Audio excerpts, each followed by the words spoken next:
first all-Western showdown of the season pits the Eskimos against the Lions at BC Place Stadium.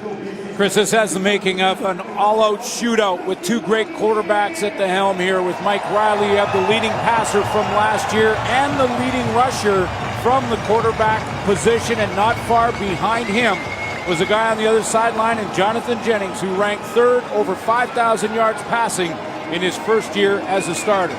We're going to see the ball in the air a bunch tonight. All I want to is emphasize his team getting bigger, more physical this year. Expectations getting bigger for a team that was 12-6 last year. On the other sideline, Jason Moss thinks this is the deepest team he's been associated with in 17 years in the league, hoping to improve on a 10-8 season, which earned a crossover playoff spot last year. Team split last season, 2 games. This is the first of 3 meetings this season, and it's a high-profile night. 5 of the top 6, 8 of the top 17 on the TSN top 50 are in action tonight. Former Langley Ram Sean White kicks it off, and we are underway. Flag down on the opening kickoff. Chris Rainey stopped short of the 35, but the flag in the neighborhood of offside against an anxious group of Eskimos on the teams. Yeah, looked like they jumped on that kickoff, and the Lions may ask him to kick it again.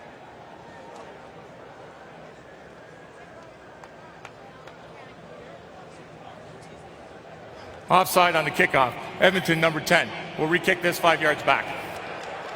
Christoph Malumba Shimanga, a rookie, a little bit anxious in his CFL debut. And so they'll back up, and Chris Rainey gets another chance to improve the field position for the Lions. Playing opposite Rainey, Jeremiah Johnson back there on returns for the Lions as well. Pick your poison.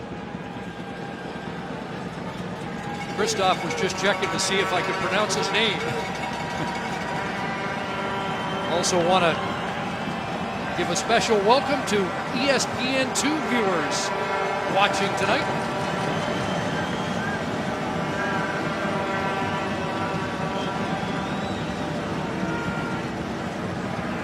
Lions 6-3 at home last season. Eskimos were 5-4 on the road. Home team won both meetings, and here we go. This time it'll be Jeremiah Johnson up over the 35-40, and Johnson dragged down around the 44-yard line, so they do improve field position on a 23-yard return by Johnson. And here is Jonathan Jennings, starting his second full year as the Lions QB, led the league with 40 pass plays over 30 yards last season. Oh, he loves to sling it deep, and he will again this year. He's got the weapons around him to get it done. 9 times Jonathan Jennings threw for over 300 yards in the 2016 season. 197 and 3 touchdowns to 3 different receivers in his half of preseason action. Gets it in the hands of Nick Moore right away. And Moore with the catch just beyond the 50-yard line has 8. Let's take a look at the weapons around Jonathan Jennings. Starting in the tailback position will be Jeremiah Johnson. He'll get the majority of the reps this year and won't platoon with Anthony Allen, no longer with the Lions. There's Manny Arsenault and Brian Burnham, the top 2 receivers. Offensive line with Hunter Stewart at left tackle, replacing Javon Olafioye. Foucault, the newcomer, at left guard, 2nd and 2. Johnson kicks it outside, off tackle, across midfield with a leap, and into Eskimo territory. 9 for Jeremiah Johnson, who was 5th in the league in rushing last year.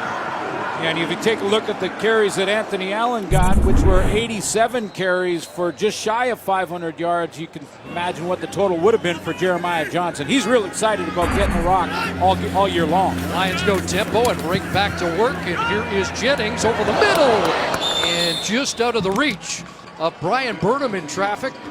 Kenny Ladler on the scene among many Eskimos. Boy, he came on in the back half of the season. Kenny Ladler poised to be an all-star this year. There's your D-line for Edmonton. Philip Hunt, one edge. Odell Willis, we're familiar with off the other. The middle linebacker is J.C. Sherritt. Adam Conard gets a chance to start. First start for him in the CFL. And Johnny Adams, former Winnipeg Blue Bomber, Hamilton Tiger Cat, starts at the corner. Long-time mainstay on the corner. Patrick Watkins retiring. Pass over the middle is caught.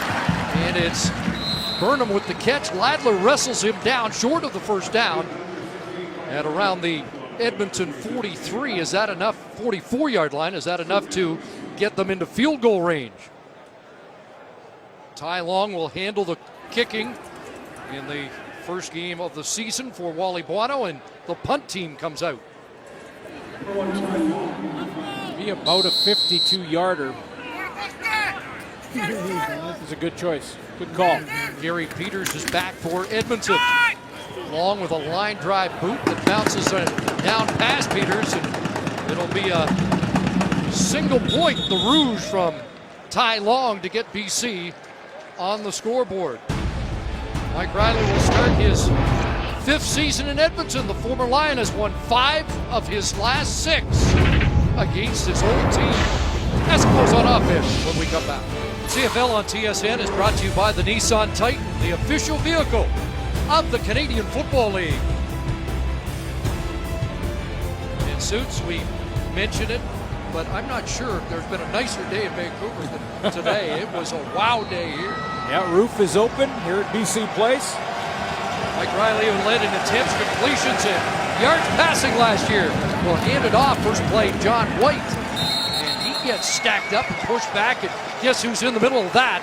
The middle linebacker and leading tackler last year, Solomon Elimimian. Well, just like Jeremiah Johnson for the Lions, John White had to switch in and out a little bit with Shakir Bell last year for Edmonton. He'll be the feature back this year by himself. No Darrell Walker. So by committee, they will make up for that yardage with Vidal Hazelton and Brandon Zylstra. There's your offensive line. Big right guard Matt O'Donnell starts in his 6th year with Edmonton. 2nd and 8 through the reads, a crosser, and Duke Williams is upended short of the first down.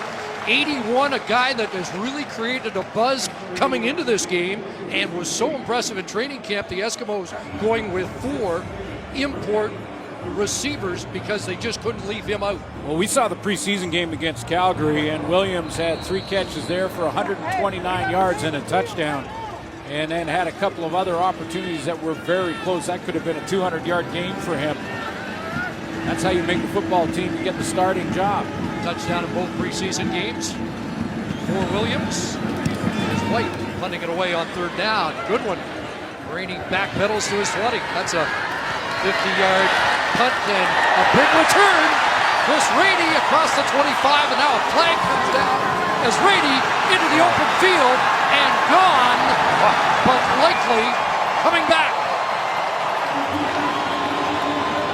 A 90-yard punt return for Chris Rainey, who had 2 punt return touchdowns last year.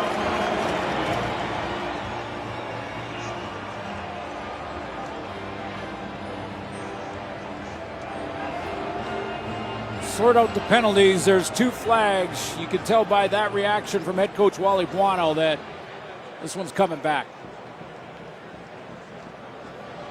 During the return, illegal block, BC, number 41. 10-yard penalty, first down BC. Adrian Clark with the illegal block. Flag came down as Rainey had already picked up about 20 on the return, but there it is. Helped him turn the corner. Boy, Chris Rainey's teammates have to understand that he doesn't need a lot of room. Adrian Clark here, that's just a stupid penalty. There is no way to sugarcoat what he does on this play. It is right between the 4 and the 8, right in the middle of the back of the Edmonton tackler, and you're talking about a 90-yard punt return taken off the board and tons of momentum because of a bad decision. Ball back at the 15, play action. And a handoff up the middle of Jeremiah Johnson with 16. He's got to hitch him back up. Pick up his drawers there. Just let me fix that. I've heard of shoestring tackles, but no problem. That's a great move and nice open hole there. Fullback Rolly Lumbala with a big block for him, and then the drawers are coming down and just We need one of those things that block the screen in that area. First down run, he's already got 25 yards. This time they fake to him over the middle, and Burnham's got it midfield. Brought down by the safety, Neil King. 23 from Jennings to Brian Burnham. Now Brian Burnham, he's inside here. Watch him run this dig route right over the middle. They've got 3 into the boundary, 3 into the short side. Couple of double moves there to buy some time. Jennings pays the price. He has to wait for that second move for Burnham to open up, but he puts it right on him. Burnham number 4 in the league last year in receiving, number 15 on our top 50 list. And here's Johnson again, inside, gets stacked up. Konar in on the stop, as well as Daquan Bowers, a newcomer at defensive tackle, once the top defensive player in U.S. college football. Boy, I love that hesitation move from Jeremiah Johnson. When he takes the football from Jonathan Jennings, he'll hesitate in the hole, and then he'll accelerate through it. It causes some problems for defenders trying to fill those gaps. So back into Edmonton territory, 2nd and 8. BC. Rolly Lumbala in the backfield to block. Jennings with time, Rainey the catch, but he'll be short of the first down. Konar on the scene once again, the Vancouver College product.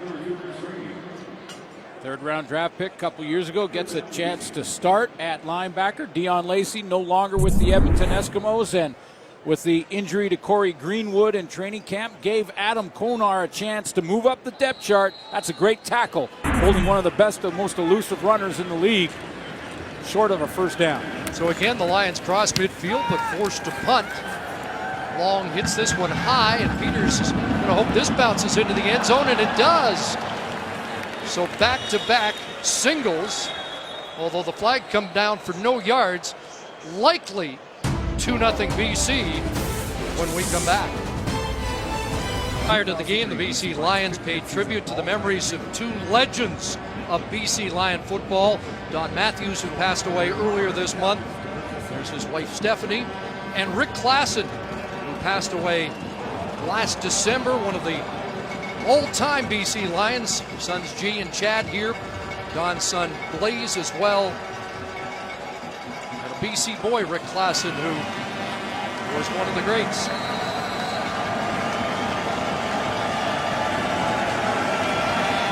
No yards penalty declined, so it is 2-0. Mike Riley slings and a one-handed catch. Or is it? They're going to rule incomplete. Bowman looked like he made a highlight reel catch. I'll take a look at this attempt here. Low throw, and Bowman goes down to try and get it. I got a chance to play with Rick Klassen for a year in Saskatchewan. He came in 1988. He was on the BC Lions all-dream team that was chosen in 03 and on their Wall of Fame in 2012. And Klassen was one of those guys that helped us believe that we were good enough, and the next year we won. He was back in BC. Of course, he won 85 of the Lions. This long pass, and there's Duke Williams bringing it down, and that's why they put him in the lineup. They're going to rule incomplete. Looked like he had a foot down, but they're saying no catch. Let's have another look. Well, we've just seen back-to-back spectacular misses here. Looked like a real tough catch by Bowman, and that one acrobatic down the sideline. Definitely maintained possession. The question was he out of bounds when he landed? I thought both foot. He's got a foot in bounds there.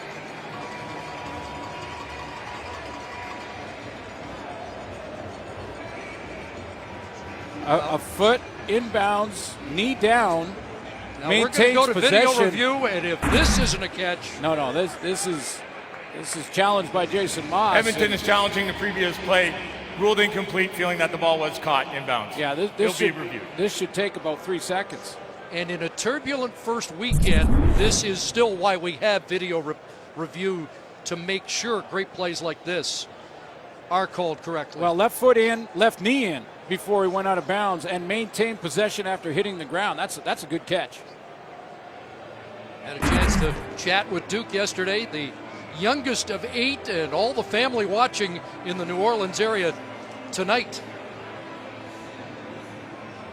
Great story. Decided to, and sad story in a lot of ways, his neighborhood, very violent, was not far from LSU, wanted to go there. And after review, the ruling on the field has been changed to a completed pass at the 31-yard line.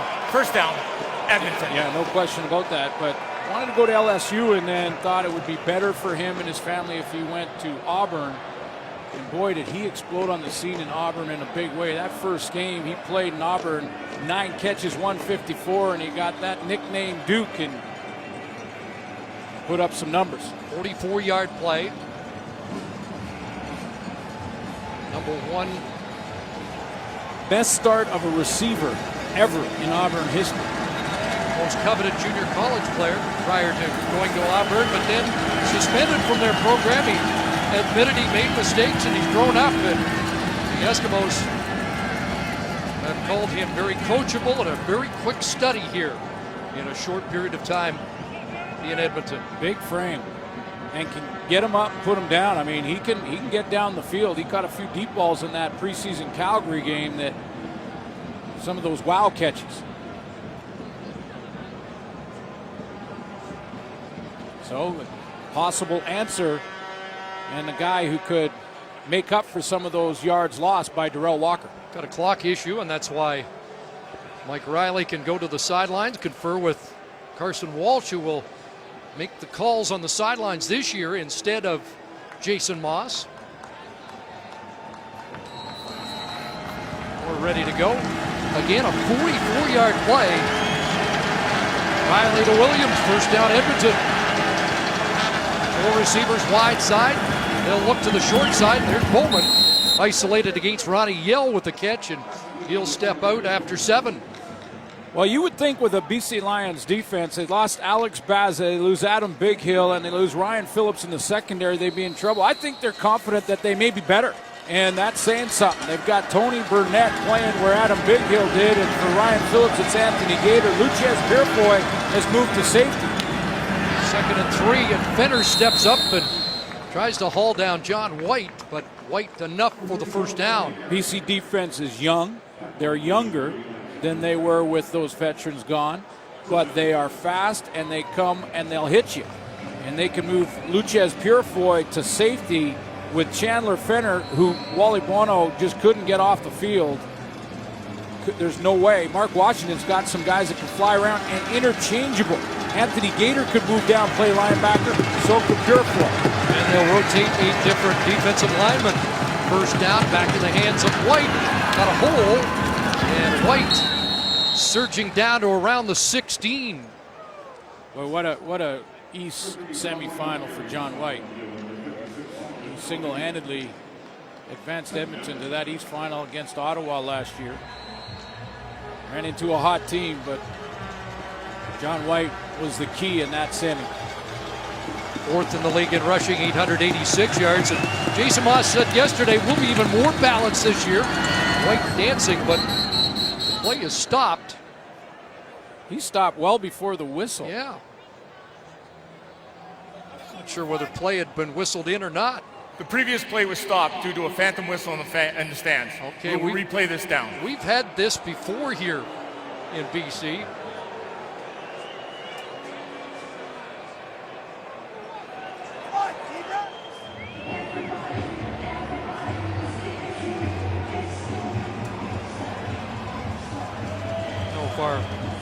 Lights picked up anything, but John White heard something, and Al Bradbury did too.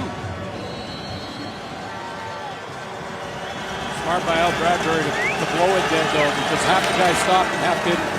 Give it back to White, and waiting for him was Brian Turner, but a horse collar penalty at the end of the play is going to negate the loss for the BC defense. Yeah, and John White drew that penalty. He drew it with his effort because he was caught in the backfield. That was major foul, horse collar tackle. BC number 92, half distance to goal, automatic first down. That was a nice stunt up front, and you saw Brian Turner get there, but because he kept working at it, see, he could have gone down here, White, and then that wouldn't have been a horse collar, but he kept working, trying to dig for yards. Then Bryant pulls him backwards by the jersey from behind. That draws the penalty flag. Effort will sometimes draw a penalty for you. Well, the Eskimos knock on the door. 1st and goal. Odell Hazelton in motion, takes that little toss, and it's went well. And David Menard, who had just checked in, makes the stop. You're talking about discipline here from David Menard. David Menard now, his job is to get up the field here and keep contained.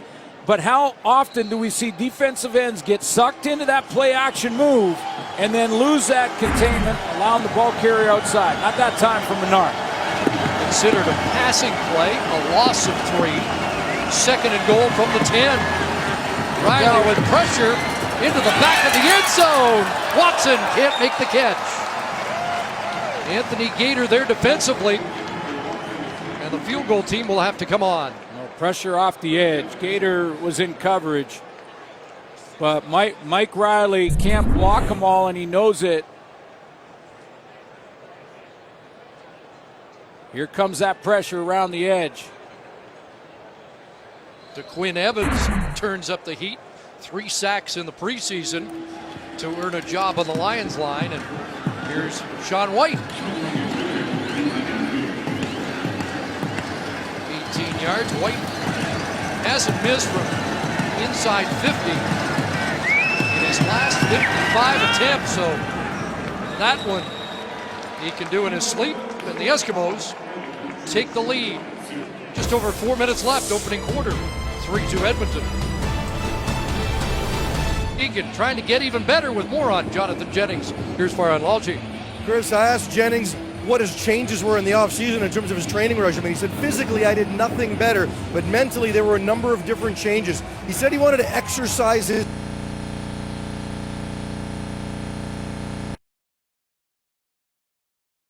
being able to read quicker on the field. And then he said he read a number of books, a book called Uncommon by Tony Dungy, another one called Mind Gems, wanting to find out why the brain at times goes on people, including athletes. He wanted to know why people stress out, and it gave him a whole new perspective on his role in all of this. And he believes going forward, he's going to be in a much better place to handle his emotions, to handle success and failure in a much more consistent way. And he thinks that'll help take his game to the next level.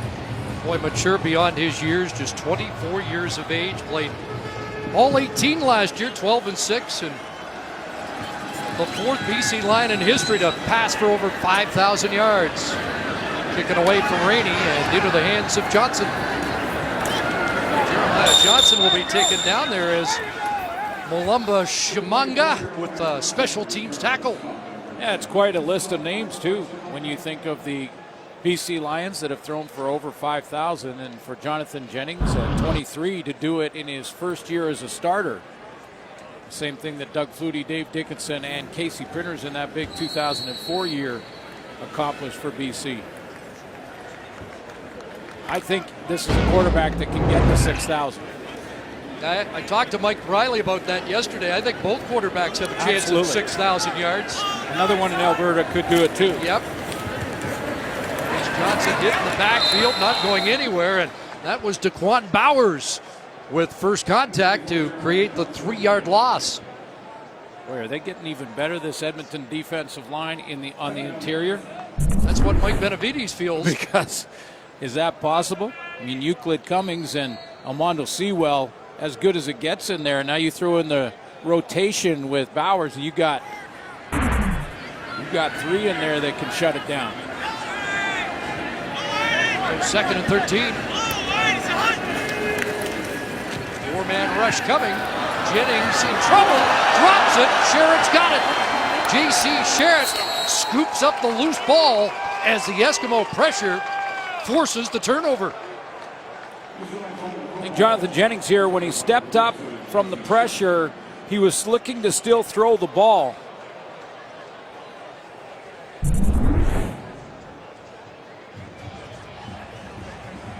And you're going to see pressure from the bottom. There's Odell Willis getting upfield. Pressure from the opposite side as well. Philip Hunt, and Odell strips it out of there. J.C. Sherritt, who is always around the football, comes up with the fumble recovery. 2 of the mainstays. Sherritt in his 7th year at middle linebacker. Willis his 5th year as an Eskimo, 9th in the league. And John White takes the handoff and a big run straight ahead, and he won't go down. Driving inside the 10. Well, that'll be a play that they'll mark for film study. Win or lose in this game, the Edmonton Eskimos are going to love to be sitting in the film room and watch this happen with Jonathan White in the backfield, hitting it hard first of all. That's Solomon Elimimian that has to fight off the block of Matt O'Donnell. And then look at the second effort after the fact as John White's legs keep churning, chugging, pushing, and that's Solomon Elimimian. 13, they're going back into that corner, this time for Bowman. Can't make the catch up against Anthony Thompson. New on the corner for BC. Yeah, first start tonight. Why not test him? I'm sure Mike Riley wants to see how he reacts, and pretty good coverage. This is top receiver in the league in Bowman, and that's pretty good coverage. Didn't bite on that inside fake, stayed upfield, and read his hands.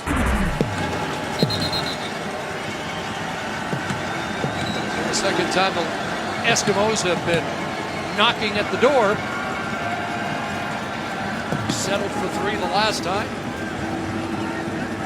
Second and goal from the 9. Mike Riley has moved Bowman into that number 3 position, the slot back position. Silstrup, Williams, the wideouts.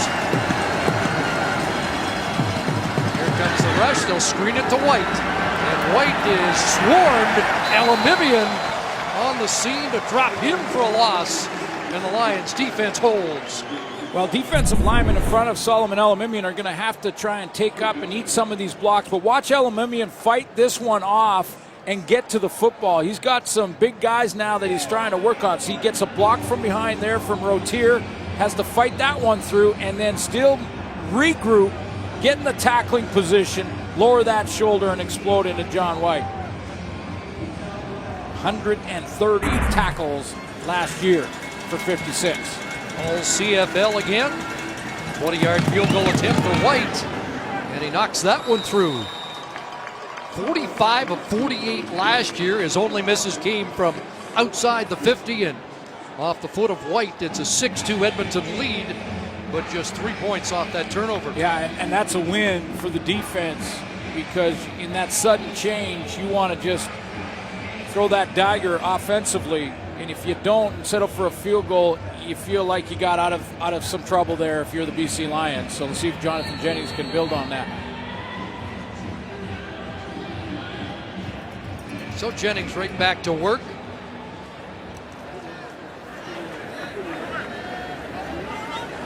Team was third in giveaways last year.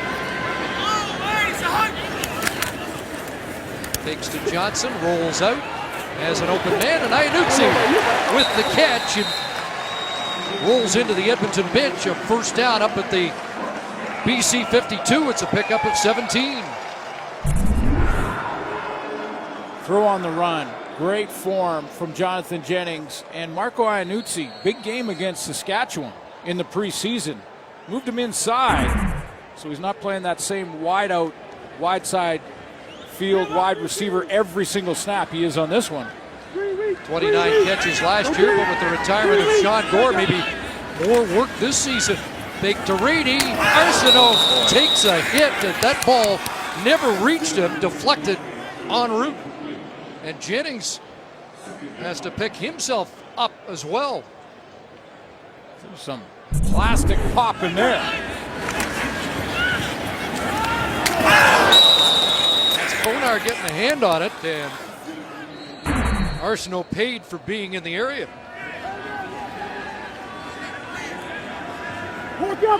Son of a former BC Lion. Adam Konar, dad Kevin.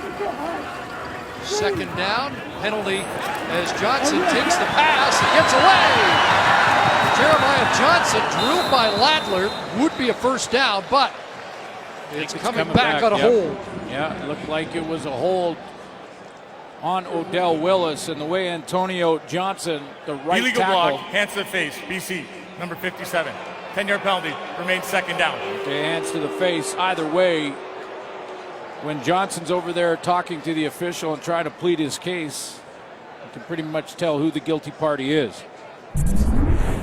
And the mayor of Commonwealth's been prominent early. Yeah, and by the way, Odell Willis, he knew right away, too. He came off the edge after this was dumped off. You see the hand up in the face. Now, if it slides up and gets the face mask and you bring it down immediately, it's okay.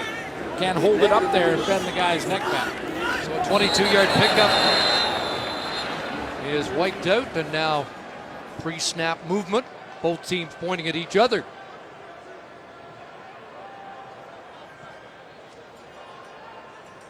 Offside. Edmonton, number 90. 5-yard penalty. Remains second down. And it's Armando Sewell who jumped first. It's an area of concern early last year for Edmonton. Mike Benavides, defensive coordinator, was trying to get even their veterans up to speed in a new system. Now the veterans know the system, so it's just the young guys that are learning it. Way further ahead. 2nd and 15. More pressure. Jennings rolls. Wide open. It's Nick Moore. Down around the 20. Stripped with the football. It's still loose. And I think Edmonton's got it. Although they're still battling for it. And there's a flag way back in the BC backfield. It is Lion football. Somehow they got it back. Boy, how did he get it back? Because it looked like they were outnumbered there when the fumble came out. See what this penalty is. Everyone's walking back towards that line of scrimmage, the original line. Holding. BC, number 57. 10-yard penalty. Remains second down. Antonio Johnson. Wow. Yesterday, Wally Buono said that his offensive line is way ahead of last year, but they're having difficulty in this first quarter. Yeah, and it's the same guy back-to-back calls. One hands to the face. Let's take a look. Sliding out in that protection, trying to pick up the stunt. He just gets that hand outside, hangs on to the jersey too long on Euclid Cummings.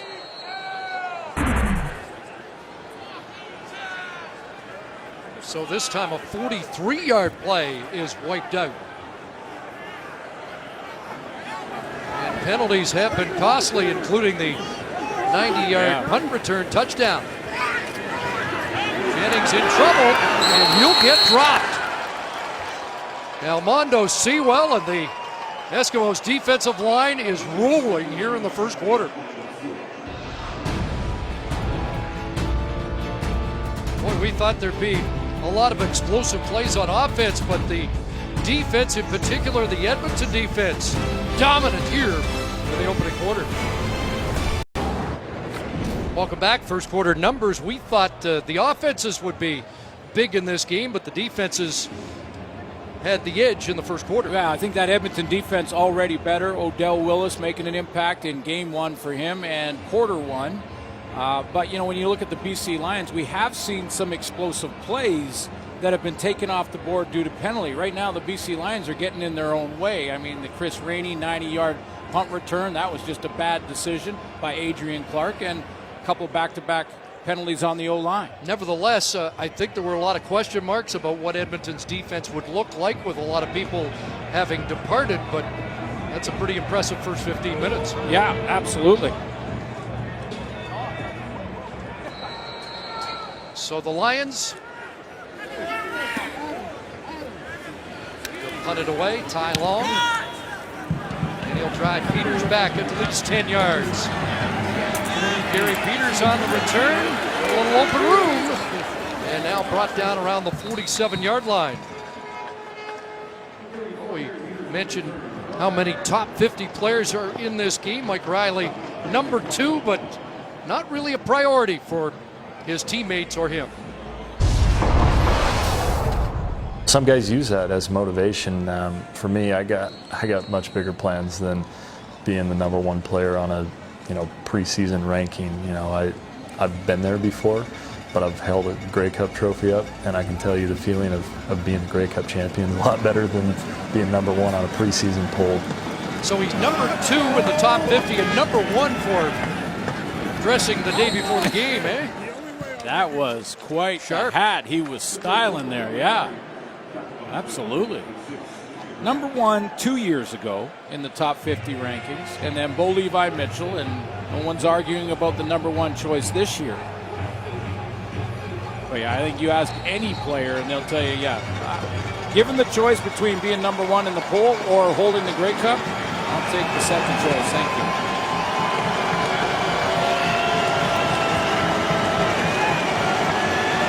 2nd and 9 at the 47. Riley to throw.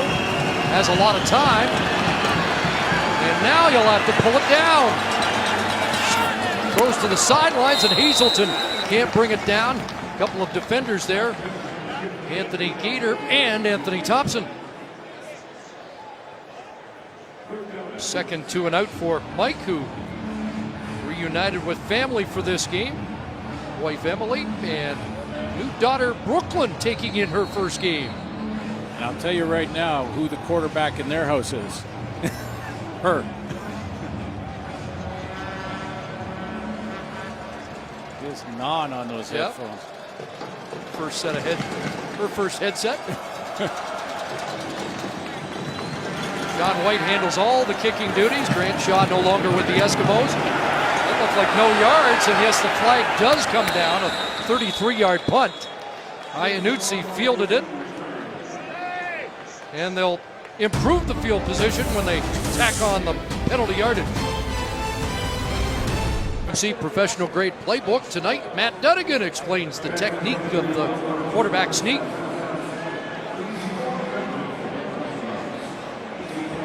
After the penalty, a net of just 17 on that last punt, and so the Lions take over at their 46.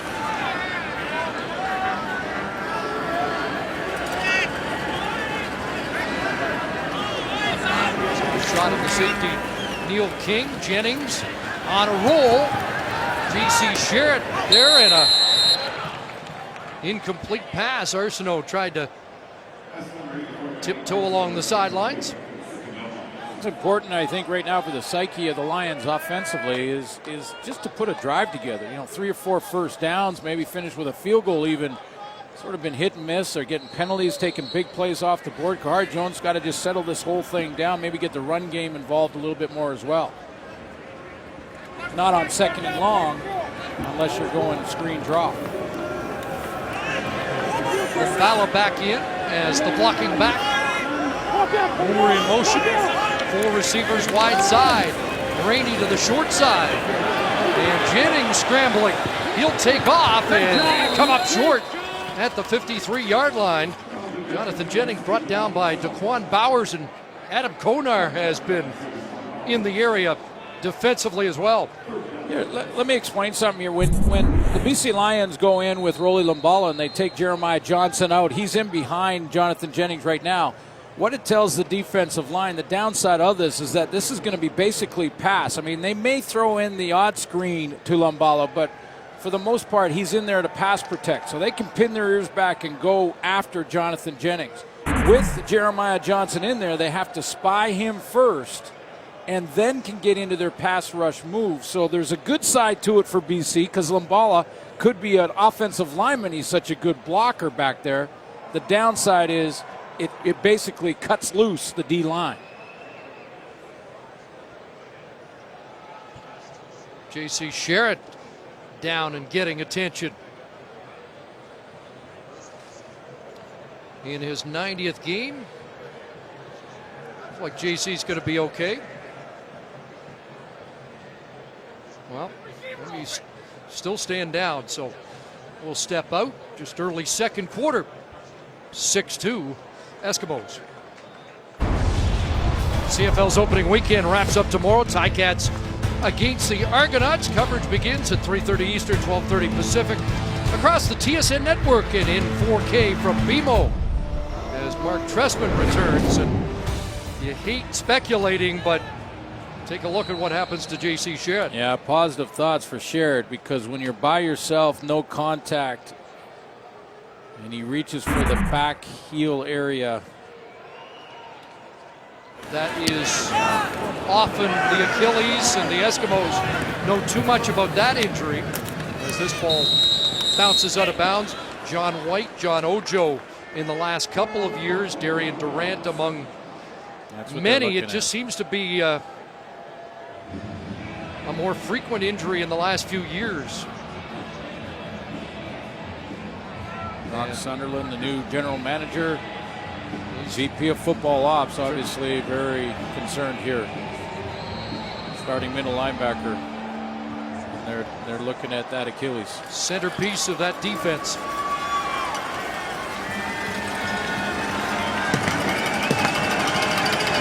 Eskimos start at their 16.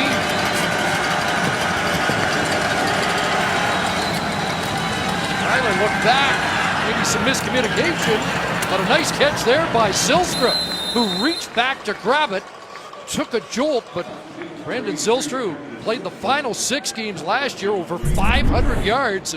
They talk about his big catch radius. He shows it here. Yeah, coming across the middle. It took us some time for this to develop, but Zylstra, with the talented Darrell Walker and Darius Bowman in the lineup in the last 2 games, was the Eskimo leading receiver last 2 games last year. Top rookie for the Eskimos last year. First down, and now a hitch into the hands of Hazelton. And he's dropped by Ronnie Yell. So you take Fidel Hazelton, you take Brandon Zylstra, and you combine those 2 guys, and you got something here that could replace the 1,500 plus from Darrell Walker. And I think by committee they can get it done here in Edmonton. Then you throw in Duke Williams as a newcomer. Maybe even have more balance. Maybe it's more than just a 2-receiver team. For a long time, maybe the first time the Eskimos have ever deployed 4 import receivers in the starting lineup at the same time. There's Riley, and he forced that one into traffic. Incomplete, trying to connect with Zylstra once again. Yeah, Chandler Fenner was right in there, earned the job to play that Sam linebacker, and that allowed Wally Buono to move Luchez Purefoy back to safety. Close that window down for Mike Riley. So a punting situation, and the last couple of punts for Sean White have not netted many yards.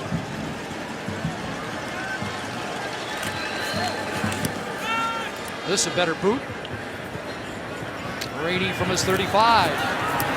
Looked like he was going to kick it outside, but no room there as he's taken down. 41-yard punt by White. Garrett on the cart, ready to be taken to the dressing room. First a word from head coach Jason Moss. And now let's check in with Farhan Lalji. Yeah, it doesn't look good here on the Eskimo bench. J.C. Sherrod was really devastated when the training staff spoke to him. Obviously, I wasn't privy to that conversation, but I did get a thumbs down from the bench. They did confirm it is an Achilles injury. They're going to look at him again. I can't imagine he's going to return, but based on the reaction of everybody involved, this does not look good. It certainly does not look short term. 90 games in the league, 7-year veteran. Hope it's not as serious as it looks. Jeremiah Johnson. Flag comes down in the secondary as Johnson tumbles to the 43, and Corey Jones, in his 4th year, but largely a special teams guy, including a couple of games with BC, is now in at middle linebacker. Boy, and they just got young quickly in that linebacking core. Remember Kenny Ladler There's no beside fraction him. on the previous play. Second down. Kenny Ladler beside him is just in year 2, and Adam Konar starting is in his first start in the CFL. So, boy, it is such a tough one. It's heartbreaking, really. It doesn't matter what player, what team. It's a good tackle by Jones, but William just hate Powell, to see it. another player last year who suffered an Achilles injury. It's unfortunately a very long list. They picked up the flag. 2nd and 4. 4 receivers near side. Jennings going to air it out. Wants Arsenault deep and overthrows the target. Brandon Thompson there in coverage. Armando Sewell, he plants him. I mean, Sewell is going to put the hit on Jennings here, and it is a biggie. As he's trying to deliver this deep ball, he's got to step into this throw to get it. It's to the wide field, too. That's a long throw. Now watch, he's got a 10-yard run to drive Jonathan Jennings into the ground at 290. 4 consecutive all CFL at defensive tackle. Sewell. Here's Peters, and he gets smacked with a big hit on the teams there. As we check back into the sidelines, Farhan Lalji with a special guest. Guys, I'm with Adam Big Hill, who is fresh back from New Orleans and OTAs. You look like you're fit. Just tell us about the process right now and how you feel about your chances. Well, I mean, going down there, it was great. You know, it's a good atmosphere to be in. A lot of good guys to look around the locker room with, and you know, ultimately had a lot of fun down there. And you know, it's going to be competition. I know that, but that's where I've always thrived, in competition. And you know, I know the game of football, and I know how big my heart is, and what I'm willing to do to go and get a job down there. What about just being here? And you know, I'm sure Party is chomping at the bit to be playing with these guys. It's tough being back here and watching this game right now. I mean, I'm just so happy to be here to watch my guys and support them, and supporting people of Vancouver, because I love the city and I love the people here, and a lot of good memories here in the black and orange, and you know, got to be here to support my guys. Hopefully we don't see you back here anytime soon. Good luck. Yeah, thank you. What a combination, 56 and 44. John White again, and he's got a first down. Mike Riley told me yesterday, I'm not going to miss Big Hill coming off the edge. Well, take a look at his tackle totals, 509. This is 6 years in the CFL, 8 interceptions, 33 quarterback sacks.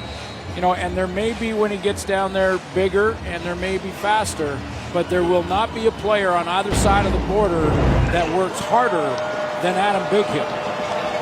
You see some of his training regimes, he will not be outworked, I guarantee you that. 108 tackles last year. This time Brooks in the backfield with first contact, and White brought down.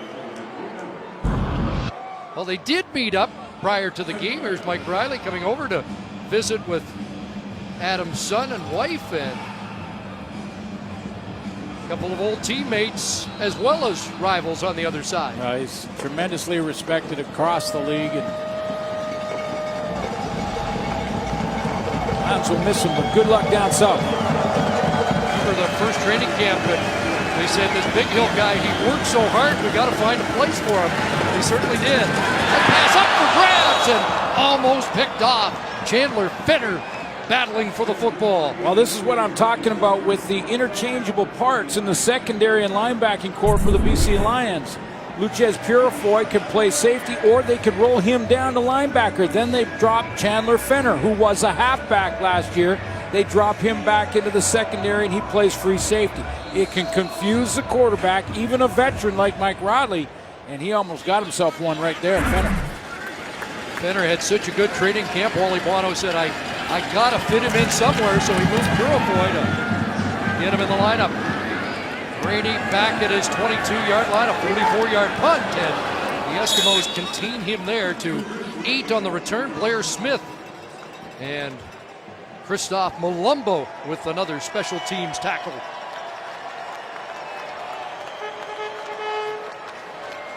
So just over 6 minutes remaining here in the second quarter, and we haven't seen this explosive BC Lion offense that everybody was anticipating. Well, it can happen quickly, and I'm not just talking BC. I mean, same can be said for Mike Riley and his weapons. We haven't seen a lot of Darius Bowman yet. Not much Manny Arsenal. Lions start at their 30. A quick hitter to Nick Moore. Second catch and up at the 40. That should be close to a first down. I just saw a tough injury for J.C. Sheridan. Nick Moore last year, he suffered through one of those real weird, strange injuries. It was ACL in his knee, but it was during a celebration after a touchdown against Saskatchewan early in the year. Short yardage. Jennings not going to sneak ahead. He'll get the edge. I wonder if Van Dunigan's going to talk about that quarterback sneak.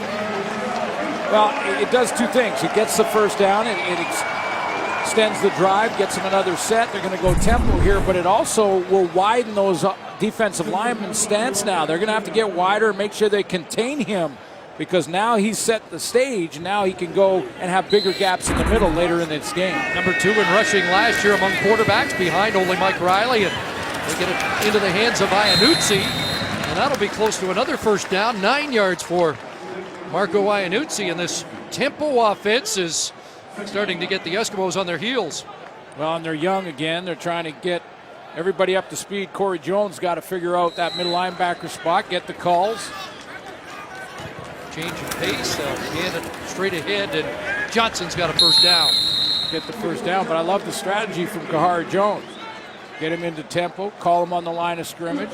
It makes it tougher to substitute defensively, although they can substitute basically right up to the snap to their own peril. They don't want to be late on it. And then that young linebacking core trying to keep it all together. Shaq Johnson to the near side as the Lions wide out. One of 4 receivers to the wide side. Quarterback draw.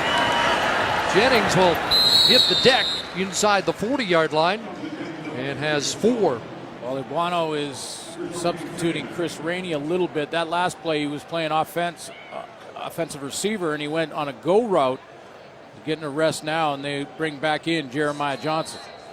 Looks like each time Rainey's come in, he's been the lone receiver to one side and 4 to the other. Kind of the way they might handle Chris Williams. Yeah, try to get him in that one-on-one scenario. 3-2 receiver set up here, and Burnham's going to be taken down short of the first down by Ladler. And the field goal team will come on. Nice tackle in the open field. That looked like the Lions were going to have a chance to turn the corner there and get a new set of downs, but Kenny Ladler came on big time in the second half. 17 starts last year, 70 tackles out of Vanderbilt. He's gonna have to help out Corey Jones and Adam Konar. Ty Long to attempt this field goal. Hit from 46 against Calgary, missed from 43. This from just outside the 43, and he puts that through. 1-point game as Ty Long has his first CFL field goal.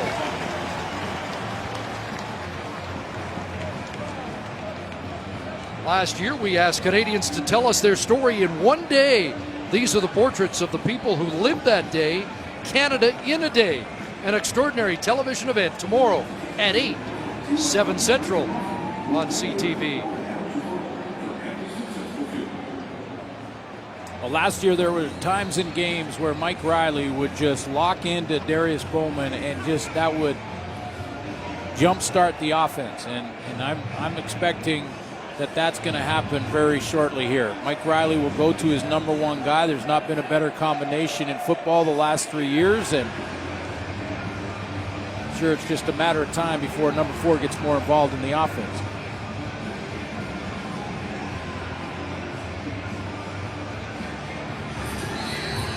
Jason Moss elects to accept the kickoff. They've got a new kick returner, Ladarius Perkins out of Mississippi State, who they think can be dangerous.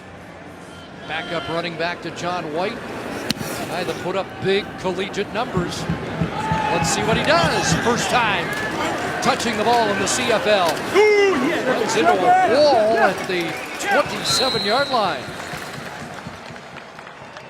So we hit the 3-minute warning first half here at BC Place Stadium, where the Eskimos have a 6-5 lead. I wonder if those guys were taking the over. I was. But here we are with the 11-point score to the first half so far. Mike Riley looks one way, dumps it down the other. And that's Corey Watson battling to first down. One difference and change for the Edmonton Eskimos. Carson Walsh will be the offensive coordinator calling the plays down on that sideline for Mike Riley in the offense. And of course, last year it was Jason Moss. That allows Jason Moss, frees him up to be more of a game manager. Comes to the head coaching decisions.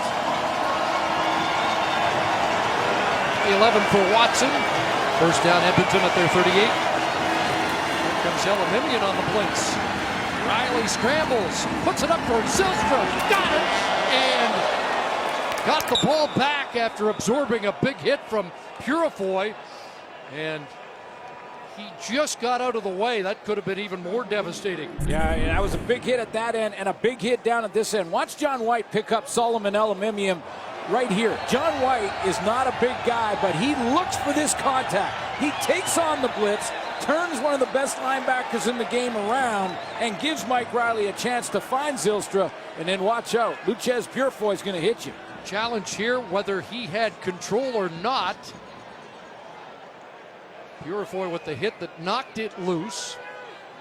He was readjusting it at one point. Let's take another look to see. BC is challenging the previous play of a completed pass and feel it was incomplete. This will be reviewed. Now that's in super slow motion, so when you look at it live, obviously that process happens a lot quicker, but the bottom line being, it looked to me that he caught it, moved it to the inside arm and shoulder, caught it, control, moving it, and then he's hit. To me, that looks like a catch. Yep. Caught, control there, move it to the other arm, and then pow.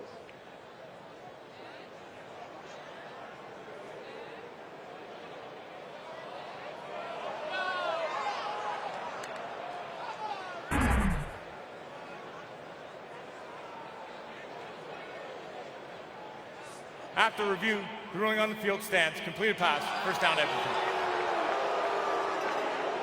So it's a 33-yard pickup for Brandon Zylstra. I love when receivers get hit like that too, Chris, and they get up like nothing happened, like no problem, I got it. You know it hurts them, but they don't want to let the opponent see that they're hurt. It's a good catch. I was going to say it's an old safety. I thought you loved Purifoy's ankle on that play. Here's John White. But how about that block from John White? I mean, that he will go and find contact. In fact, even when he has the ball sometimes, he'll try to run at you rather than try and run away from you. He loves it. Not a big guy, but I've talked to him many times about it before in the past. 5'8", 186 pounds, but he'll block a D lineman in the hole and loves it. 8 carries, 36 yards. He's got over 2,000 in his career with his work so far tonight. Take to him this time, and it's Calvin McCarty with a nice catch. Calvin, a local product, 11 years in the league, the senior man on the Eskimos, and he gets 11 on that play. You know, and one of those great examples for young kids that are thinking about playing pro football, getting to the highest level in your country. He was a 4th-round draft pick 11 years ago, worked real hard on the teams, made it, and has put together a tremendous career. I've seen a few one-handed grabs like him over the years. Flag flies, whistles sound prior to the snap of the football. T.J. Lee took off. Procedure. Edmonton, number 61, 5-yard penalty, remains first down. And he was Figueroa. Yeah, it was the left tackle, Joel Figueroa, and he was coming from that side. Take a look here. There's Figueroa, and from the outside, you don't see him yet, but T.J. Lee's coming on a halfback blitz fast, and that caused Figueroa to get out of his stance quickly. Here comes Lee from that back end. Watch him sneak up, trying to hide in behind the D lineman. 1st and 15, draw play White. And he's brought down at the 21-yard line. Again, we believe that J.C. Sherritt has suffered an Achilles injury. John White came back last year, missed the year before that with an Achilles, and for a few weeks didn't have the same bounce in his step. He's all the way back, isn't he? Yeah, and same can be said about Darian Durant. You know, the first couple of games, you can see a little bit of a limp and things, but he's all the way back from it. Modern medicine now. 2nd and 10, fake the hit, he's gonna go deep. Jump ball in the end zone, Williams, touchdown! First CFL touchdown for the Duke.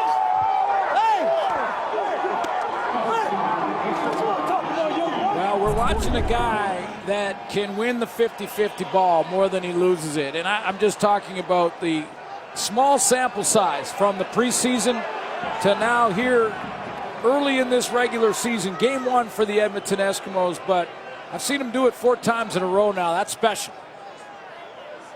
6'3", 225. And wins the one-on-one battle for a Eskimo major score. Let's go!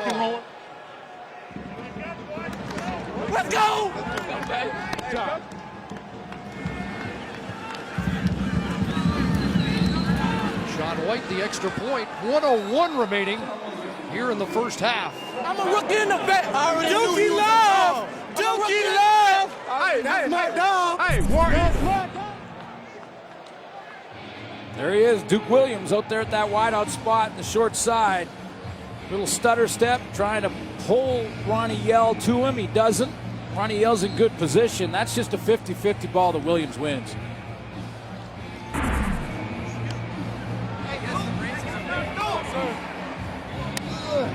Well, we talked to Mike Riley about the youngster yesterday, and one bad practice early. Heard from the quarterback about it, and the next day he got the right response. A lot of guys would either cower away from it and just, you know, slink off and you'd never see him again, or they would be upset and hold a grudge and puff their chest out and all that stuff. Duke didn't do that. Duke came up to me the next day and thanked me for what I had said to him and to everybody else, and he said, "You're absolutely right. You know, I want to be better. I'm gonna be better." And from that day forward, I saw a change in him where he was lined up properly. He was running the right routes. He was taking it seriously. And I said, that's who I want to play with. It's a complex offense, and Hey, he's done the work to get up to speed. that's great on both sides. Let's go, man. Let's go. Let's go. Let's go. First of all, for Williams to understand that the leader and the quarterback is trying to make you better, and not to have an ego about it, to be humble when it comes to that kind of advice. And the other side of that, Mike Riley taking that leadership role, saying, listen, you got to be better than that. That's great. I'm glad to see it. He's going to be fun to watch all year. False start by the Eskimos defensive line. Offside, Edmonton. Number 54, 5-yard penalty, remains first down.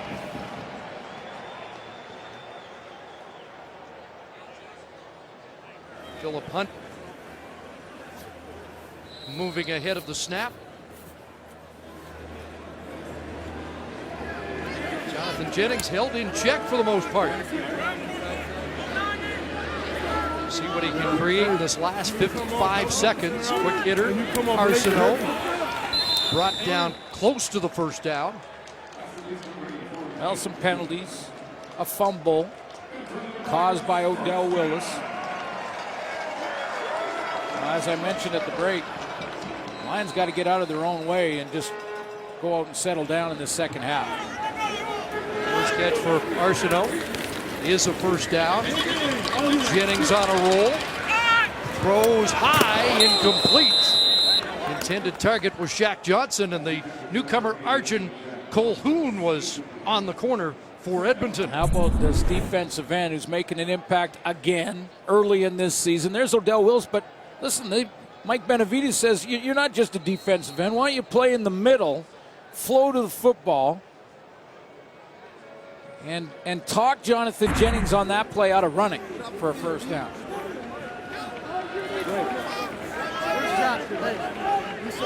Second and 10 from the 49. Four-man rush. Jennings stands in, open receiver, and a first down. Iannuzzi into Edmonton territory.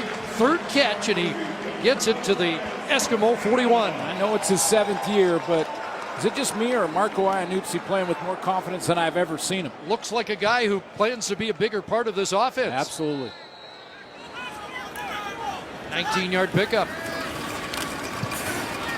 Jennings hit, brought down, back at the 50. And it's Daquan Bowers with a sack. I think Jonathan Jennings here, Chris, wanted Jeremiah Johnson out of the backfield, and Adam Konar picks him up nicely. Take a look here. Take a look here at Jeremiah Johnson. He's coming out of the backfield. I think Jonathan Jennings wanted him. He's picked up by Adam Konar, and that allows the rush to get there by Bowers. So second and 19, Jennings deep, high, and overthrows Nick Moore. Flag down, however, in the BC backfield. That was a little in between. Major foul, roughing the passer. Edmonton, 93. 15-yard penalty, automatic first down. Kwaku Boateng, the rookie out of Laurier, draws the flag. Well, he could have pulled up on this inside pass rush move right here. Gets down into that stance. Watch the inside pass rush move on Antonio Johnson. And then could have pulled off that hit and decided just to run right through Jennings. He called every time. Costly penalty puts BC into field goal range. 7 seconds left, and here's Long to survey a 42-yarder. Hit from 43 on his first field goal attempt of the game. And off the upright, that's a dead ball. So it remains 13-5. That hit it square on, and it was drawing in. Looked like it was wide initially, but he had a little draw on that, just not enough. And that's no points, dead ball. The Eskimos will come out, take a knee, and in all likelihood, and take an 8-point lead to the locker rooms through 30 minutes. And Swayze Waters not ready yet. A big off-season signing at the kicking spot. And this first half is done. Not the explosive offense we expected, but a big touchdown from Duke Williams. Eskimos by 8 as we head back to the studio. Here's Rod Smith. Sun setting on the west coast. We're getting set for the second half here at BC Place Stadium.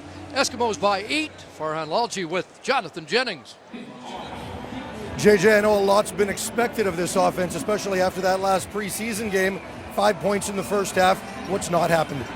We got to stop shooting ourselves in the foot, and we got to start making bigger plays. They're not giving us anything too complex out there. We gotta go out there and make some plays.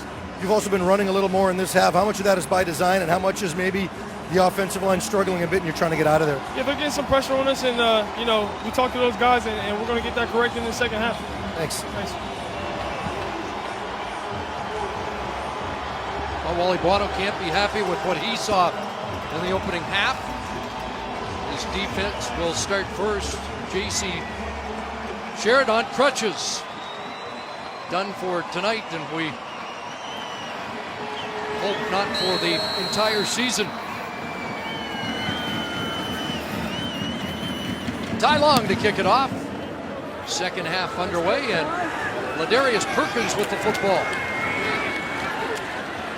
And he tripped up before he reaches the 25-yard line. Well, we thought it would be more of an offensive explosion from both teams to get right out of the gate. Took a while, but he did get Mike Riley, that is, just starting to get things rolling. And it started with Duke Williams, the newcomer wide receiver. Just one catch for Darius Bowman. Zylstra chipped in with a couple of big ones. But how about this from the newcomer? Nice touchdown. 3 catches, 69 yards, and a touchdown for Williams. Mike Riley helping the youngster make sure he's got a souvenir. Throws over the middle, and there is Zylstra, who makes his third catch and a 6-yard pickup.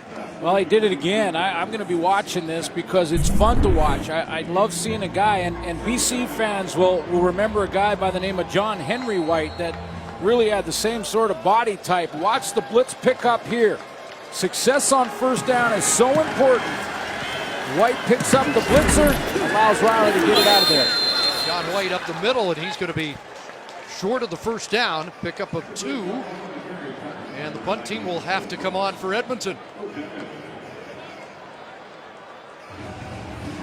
White with 40 yards on 9 carries in the first half, and that's the third 2 and out of the football game for Jason Moss's offense.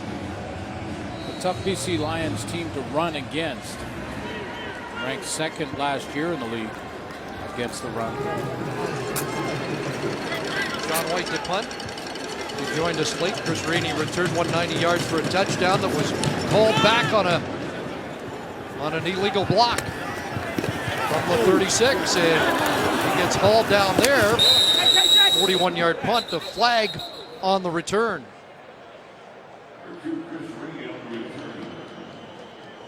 So Manny Arsenault and the offense hoping they've found some solutions at halftime. Arsenault with just During the one return, catch. illegal block, BC, 10-yard penalty, first down.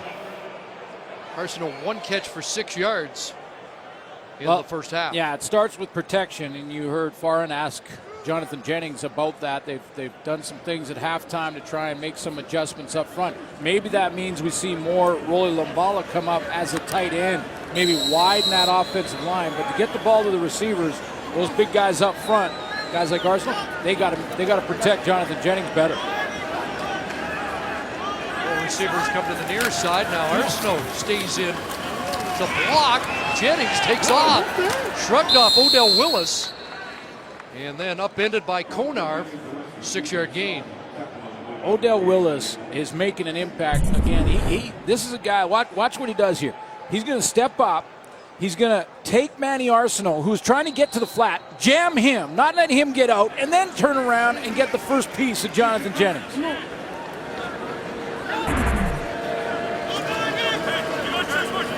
Jennings 5, 2nd and 5. And off to Jeremiah Johnson, first down. Johnson up across the 45-yard line. Dragged down by the new middle linebacker, Corey Jones. Now remember we showed you Odell Willis playing linebacker, and he did it nicely in the first half. Well, this is a bit of a downside for playing a defensive lineman at linebacker. Now Odell Willis, who's not really used to which way do I go, try to take the block on, stay square, and then pick your side as the ball carrier gets there. Mike Benavides shaking things up here. 11 for Johnson. They give it to him again, straight ahead. And the Lions trying to find out if they've got an answer for J.C. Sherritt's departure. Yeah, exactly. Attack between the tackles. And go ahead and see if Corey Jones can hold up with J.C. Sherritt on the sideline.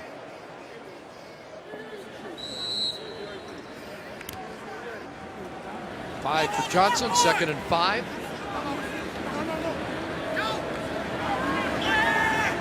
From the BC 51.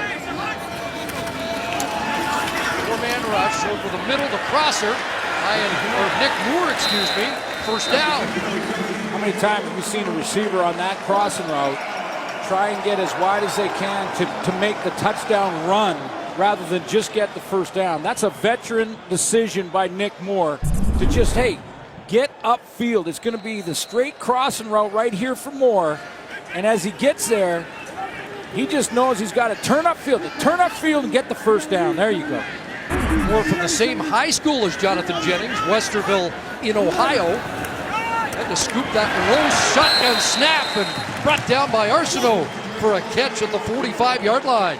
And Arsenault has 8.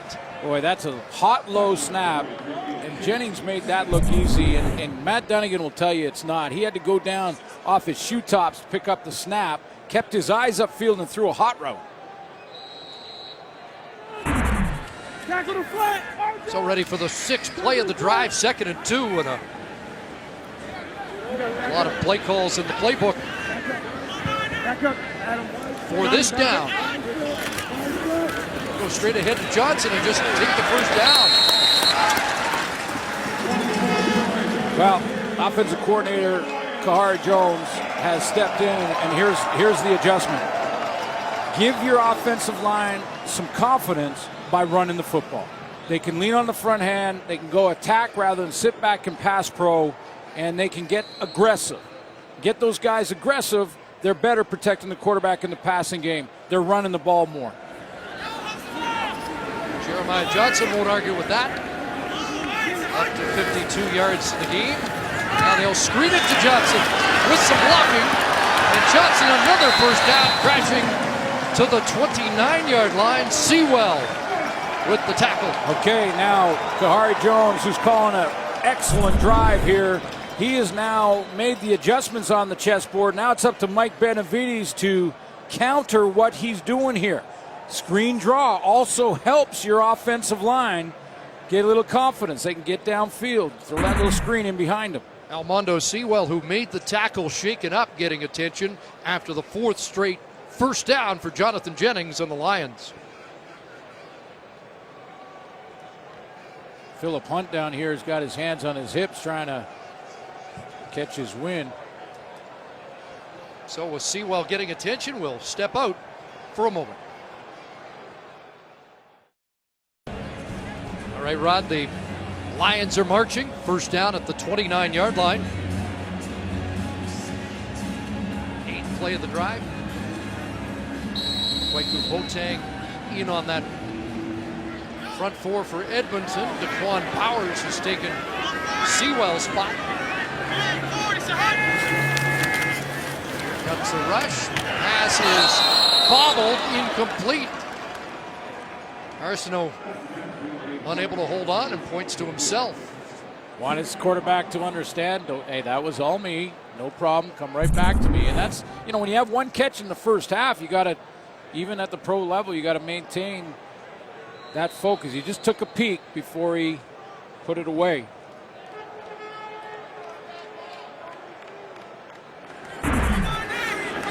Second and 10. Johnson releases. There he is. Got a block. Will be stopped short of the first down at the 20. And it's going to be 3rd and a yard or yard and a half. And a decision for Wally Buono. Watch number 61. You mentioned him off the top. David Foucault right here, the new guard for the BC Lions. He gets a key block here, or Jeremiah Johnson might get caught from behind. Now, we've talked about the O-line struggling, so you want to also point out when they're doing well, and that was a nice block on the top by Foucault. Odell Willis with the tackle that keeps it a yard short of a first down. Jonathan Jennings wants to go for it. So do the fans here at BC Place, but 3rd and just over a yard. Ty Long is on. Remember, Travis Lulay's the holder. 27 yards out. And Long puts it in. So it's a 5-point Eskimo lead. Major score in the game from a rookie making quite an impression on his CFL debut, the Duke, Daquil Williams. Quest for the Queens, or the Canadian Triple Crown begins with the 158th Queens Plate, taking place Sunday, July 2nd. Coverage begins 4:30 Eastern, 1:30 Pacific on TSN 1, 3, and 4, CTV, and in 4K. A race older than the country itself. Eskimos take over after the field goal at their own 35-yard line, and Riley in trouble and dropped. Back at the 29. At the bottom of that pile, Craig Rowe crawled and scratched and climbed to get there and collapsed Mike Riley. He's in that sprinter stance, upfield, double team, crawling, scratching, getting there, tripping him up, spinning. Not sure who will get credit for that sack, but that was quite the effort. Yeah, DeQuinn Evans and Mikhail Brooks there as well. Second down pass underneath to Zylstra. Up at the 41-yard line, he'll be 4 yards short of a first down. Remember that hit in the first half by Luquez Purifoy? And that was a good hit. Now Zylstra jumped up, but he was prepared for a hit there, and kind of as he was catching that thing went down and was ended up being short. Sometimes a good hit early can linger. It has that trickle effect. It's the impact a safety can have. 2 straight 2-and-outs here in the second half for the Eskimos. Rainey and Iannuzzi are back.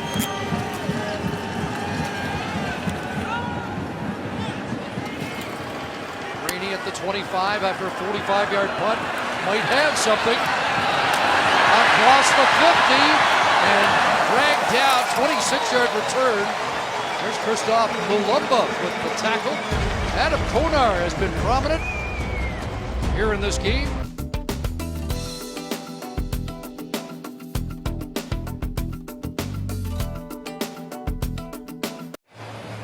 Five tackles and a knockdown, a special teams tackle for Adam Konar already in this game. Dad watching And Farhan Lalchi with more on the Konars. Yeah, the Eskimos aren't surprised at Konar's production right now. Early in the offseason, the organization made a decision to go with a Canadian at the weak side linebacker position, and they told Konar about that decision, and that was before the team acquired Corey Greenwood. So even when Greenwood got hurt, they didn't waver and want to make a change. They believed in this guy. 2 years ago, when he got drafted and Chris Jones was the head coach here, he absolutely loved Konar, had him in on a number of rotational packages, but injuries have really been the problem the last 2 years.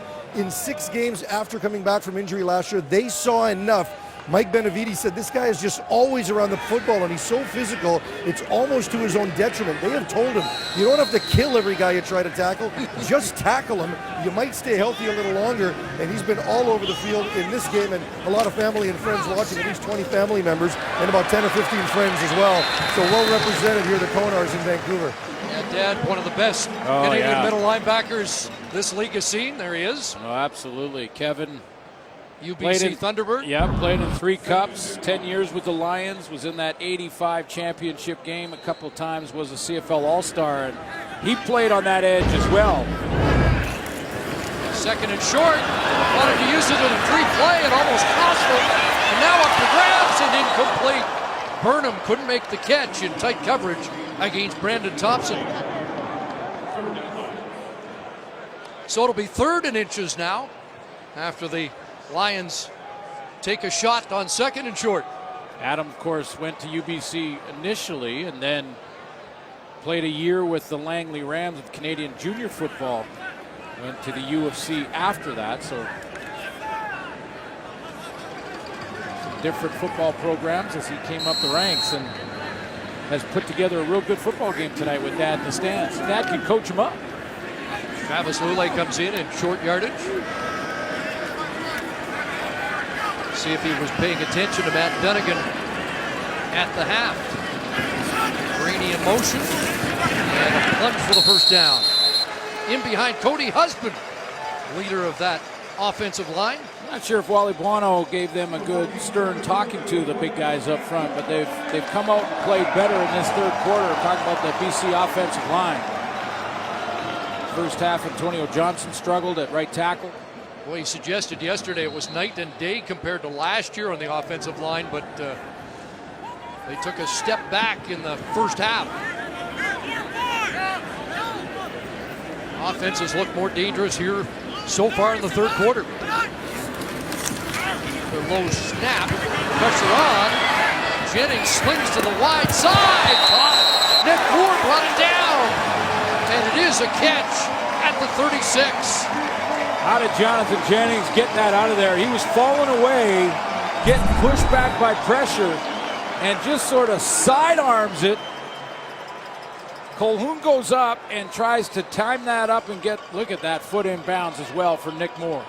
Terrific play by Moore, first down. Johnson, 2nd level, and down to the 24-yard line. Ball popped loose.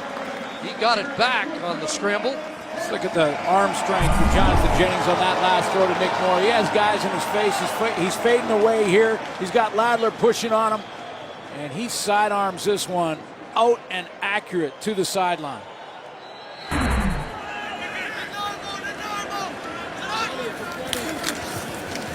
More Jeremiah Johnson, and wrestled down by Corey Jones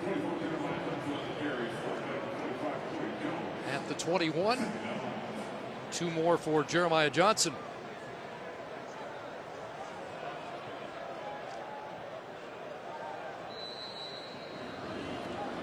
So Johnson to the sidelines. Lumbala back in.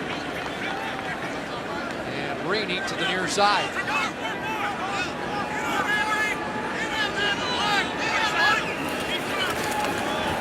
There's the heat over the middle, incomplete. Intended for Burnham. Corey Jones back there helping out in coverage.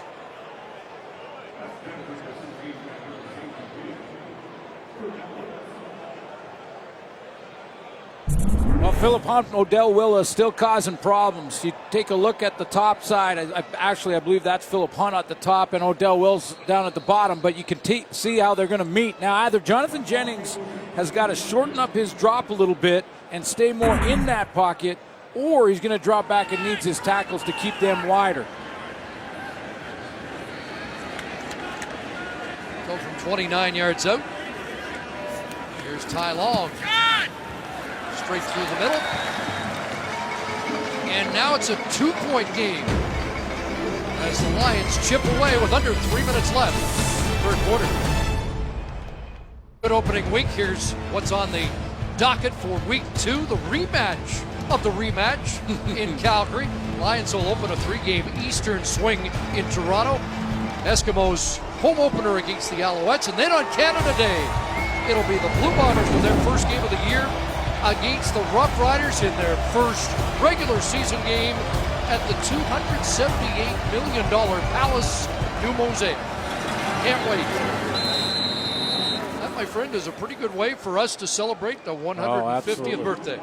Have you done the tour yet? I have not. I have purposely stayed too. away. Yeah, me too. And I just the day before to go through the locker room and all the facilities. Nothing but great things have been said about it. So let's see. It'll be a great way to celebrate our country's birthday. Oh, Canadian football in a brand new stadium. 2nd and 5, Edmonton from the 40. Riley looked one way, dumps it down underneath, and Zylstra has a catch and a first down. Riley had that imaginary clock ticking in his head, and he was looking for Darius Bowman through that entire play, almost trying to force it to him. He was well covered by Ronnie Yell, but watch, 1-1000, he's looking at Bowman, 1-1000, 2-1000, 3. Okay, that's it. I got to look for my check down guy, and it was Zylstra. Initial first down of the second half for the Eskimos. Zylstra with his 5th catch of the night at the 47. And it's quite straight ahead. Dragged down by Fenner and Elimimian. 5-yard pickup.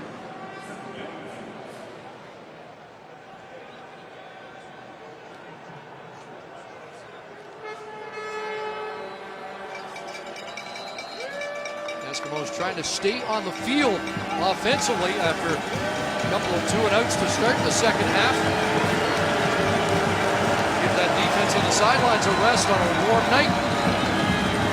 White again off the left side. Open field for John White. High stepping it down inside the 15-yard line. Simeon Rotier, Justin Sorensen, the center. Watch them open a gaping hole here. Now, by design, Solomon Elimimian is playing way to the opposite side of the formation, so he has to try and get there, and Sorensen gets to the next level right up here. When your center can get up on the middle linebacker, your running back's got a chance. Double team on Solomon Elimimian. 43 yards, longer than his longest of last season. Now limited on that gain. Of course, big Justin Sorensen, a former BC Lion from Parksville, BC. And in the top 50 as well as the center on the TSN top 50 list. Yeah, you got to get out of John White's way, even if it's a teammate. Tony Washington right there, and he just, like, what happened? Thanks. Wasn't counting on you knocking me down. 2 more, 96 on the game for White. 2nd and 8. And the slant pattern, Hazelton broke a tackle, touchdown. Vidal Hazelton has his first Edmonton Eskimo touchdown. Great drive, lots of balance, run game, John White chipping in. It's getting the linebacking core guessing as to whether or not to step up, opens up that slant route in behind it, and Vidal Hazelton breaks 2 tackles to get there. 6 plays, 75-yard touchdown drive. Hazelton acquired last season but didn't get any action. Jason Moss said, you're just going to spend time and learn the system, and it will be worth your while to be patient. And Hazelton has his first Edmonton Eskimo touchdown. Extra point from White. Final play, third quarter. And the Eskimos have the lead, 20-11, as we head to the fourth quarter at BC Place Stadium.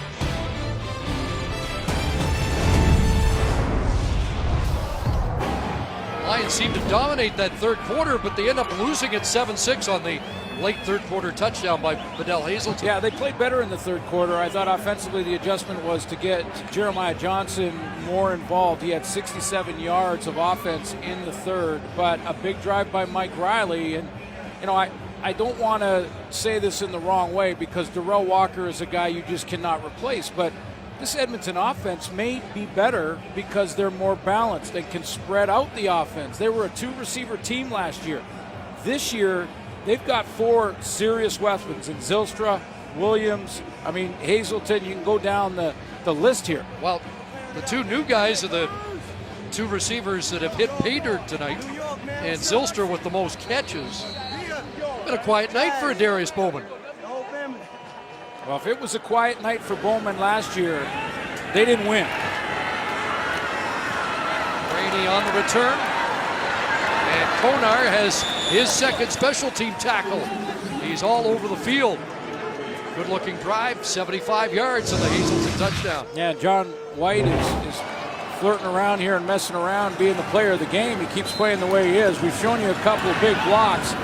He's always involved in pass protection. The big run on this drive was the spark.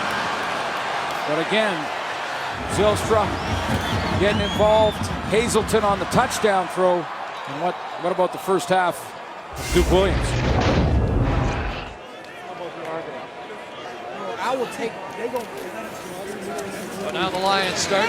Jennings on a roll, and he short hops that to Iannuzzi. Ladler there defensively. It'll be 2nd and 10. Big series here now for Jonathan Jennings.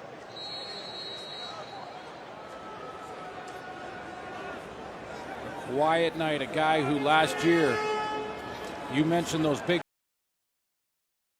but led the league with 40 throws of 30 yards or more.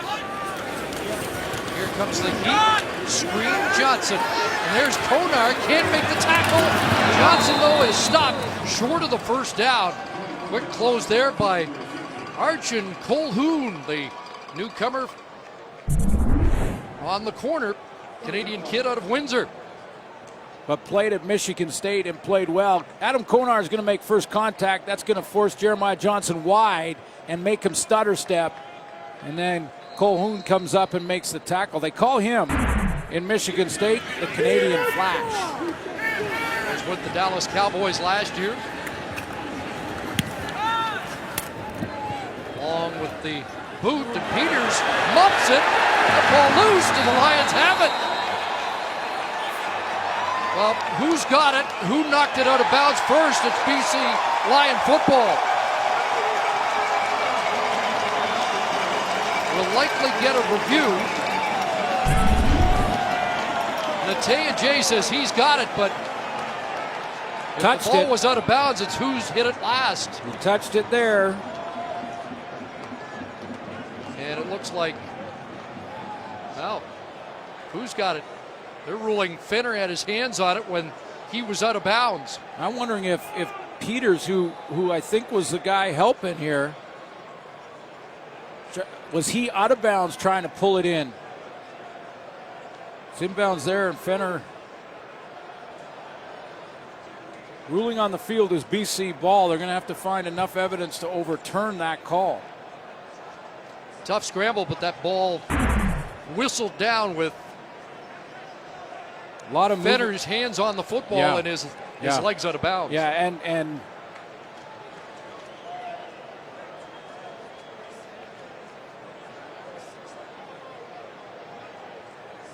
Jason Moss, his argument might be, well, he didn't have control of the football.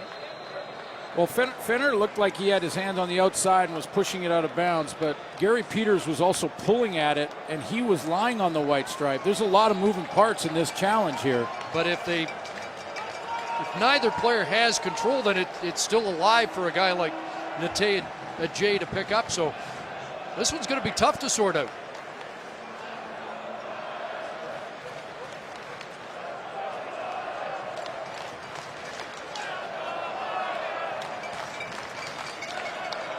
I should mention, too, because there's been some close calls, whether it be fumble, no fumble, things like that in the league early in this season. And the new mandate, and it's the right mandate, is to the replay official to only overturn if there's an obvious error made. Some of these calls are close judgment calls that are made in the moment by the on-field official. And in order to overturn it, the replay official and the new mandate this year. Edmonton's challenging the previous play, feeling there may have been an unnecessary roughness that caused this fumble and a recovery by the defense, by the kicking team, pardon me. That is a challengeable review, and it will be reviewed. Okay, so that's how they'll get it, because the league would be reviewing the turnover without a challenge. So that's why we're getting a challenge, and we'll have a verdict when we come back. The CFL on TSN is brought to you by the 2017 GMC Sierra Elevation Edition. Get noticed like a pro.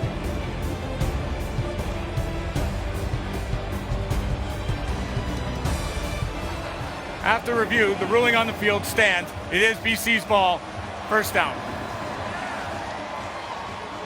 In order for Jason Maas to have won that challenge, that unnecessary roughness would have had to happen where the ball was fumbled.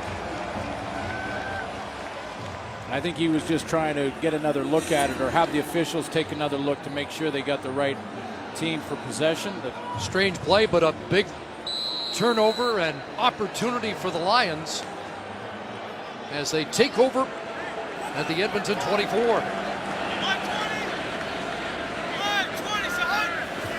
6 receivers out. Pass caught. Rainey, first down. Brought down by Johnny Adams. Last year, Chris Rainey was in about 60 plays offensively.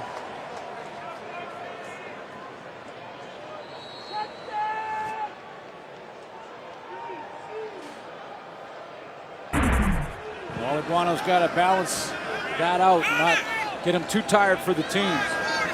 12 for Rainey, first down at the 13. Johnson straight ahead, touchdown. The running backs have been impressive here tonight. And Jeremiah Johnson has a Lion touchdown.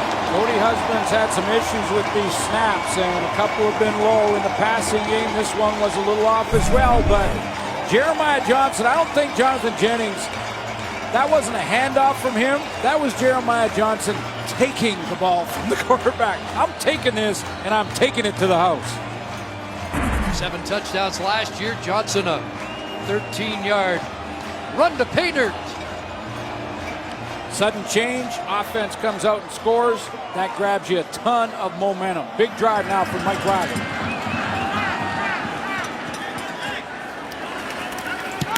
Long is blocked.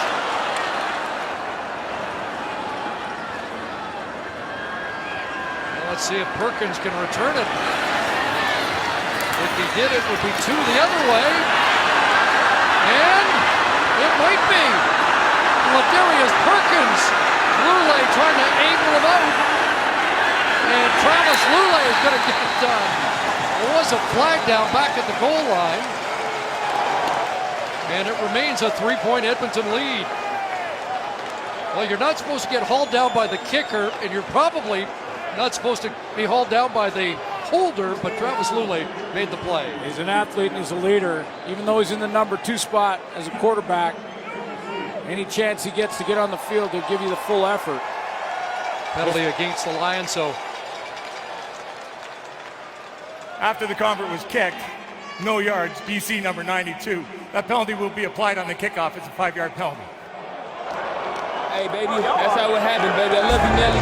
Ryan Turner called on the no yards, but the Lions have closed the gap.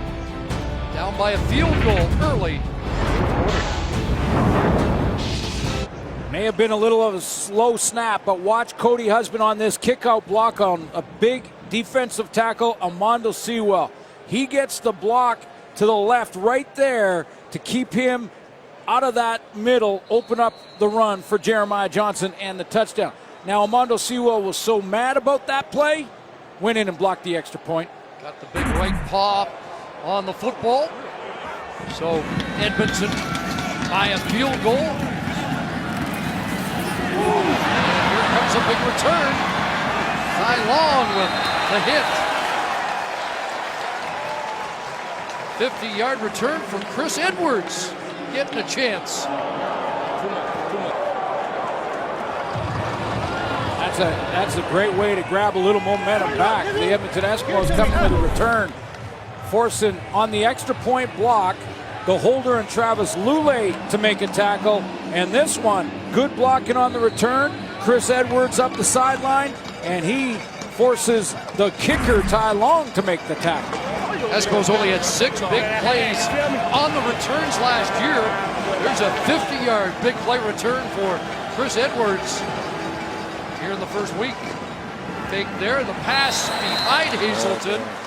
Incomplete, and Mike Riley. Danger. Oh, Mike Riley just, he wants that one back. If it was on a string, bring it back. Let's try it one more time. Because Hazelton had hit a layer in behind the linebacker. If that ball's on target, he's still running. It's a touchdown.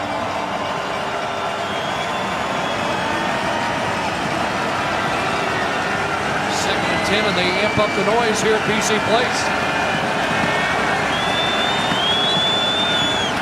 Here they come. Riley stands in, taking a shot, looking for the Duke Williams. Got it again. Working one-on-one against Anthony Thompson on the corner. It's another big play for the newcomer. He's only 24 years old, and he's a rookie to the CFL. But I'll tell you what, he's got some of the subtle veteran moves down pat. Watch him on this go route to the wide field on Anthony Thompson. A little subtle push right there just to gain enough separation so the ball sits right in those hands. That little subtle push, that's a veteran move. I was going to say 3 of his 4 catches have shown that little push. Yep. He's over 100. John White straight ahead, and he gets drilled at the 5. Flag comes down. Purifoy with the tackle. And did he get the face mask? Oh, he got a whole bunch more than that. I'm not sure if that was part of the shopping list as he came up hard. Face mask. BC, number 93. Half distance goal at the end of the play. Automatic first down. Yeah, I don't think that was Purifoy.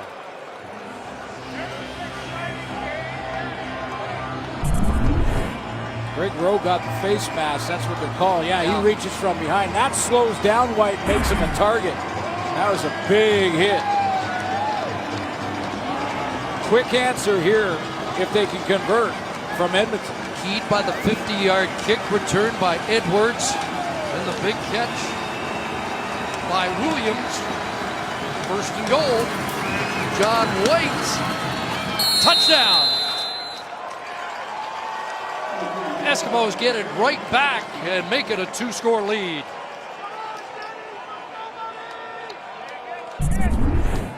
You're right, the team's sudden change for the Lions. They go in and score 2 plays later. Got all the momentum, but that return takes the wind right out of your sails. And then Edmonton, bang, bang, couple plays. One throw that's a bit off from Mike Riley. Let's take a look. Did he cross before the knee touched?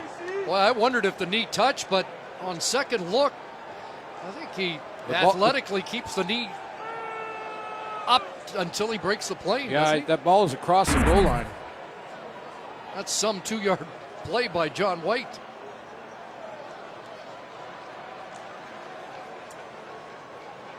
Still waiting for verification. See if we see it differently from this angle. I don't think there's any evidence there that'll change anything.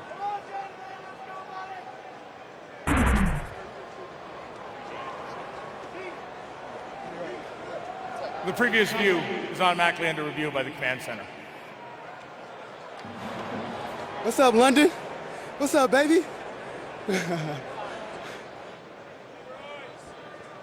White with 98 yards now. He had a 43-yard burst earlier That's the big score. in the second half. Tug. It ain't tug now. It's gonna be tugged in. I'll put the ball over the line, bro. We worked hard for that shit. That's big moolah After right review, there. the ruling on the field stands as a touchdown. So it is a touchdown.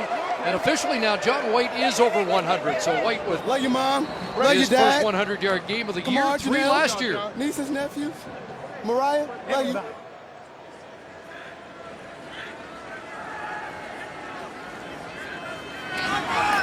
White adds the extra point.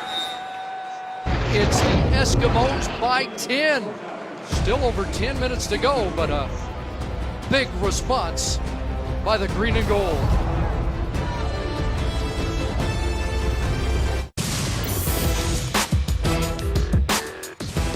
Welcome to CFL Rules 101. If you're used to watching the NFL, you'll notice a few small but significant changes when taking in a game north of the border. First, the field is longer and wider. Your NFL field is 100 yards and 160 feet wide, while the end zones are 10 yards deep. The Canadian field is 110 yards long and 195 feet wide, and the end zones are 20 yards deep. A small but very significant difference is the number of downs. The American game gives you 4 downs to advance the ball, but in Canada, you only get 3. There's a lot of movement behind the line of scrimmage in the CFL, but it's all legal. The CFL allows for all offensive players in the backfield, except for the quarterback, to be in motion. They can move in any direction, and you'll generally see wide receivers take advantage by timing their run to hit the line of scrimmage at the same time of the snap, allowing them to get down the field faster. Eric Rogers has his first Canadian Football League touchdown. The one-point play, or rouge, is specific to the CFL. Any kick that goes into the end zone in Canadian football is considered a live ball unless it is a successful field goal attempt. If the receiving team fails to return the football out of the end zone, the kicking team is awarded a single point. And he goes down and gives up a single. So that covers some of the basic differences between American and Canadian football. So now, sit back, relax, and enjoy.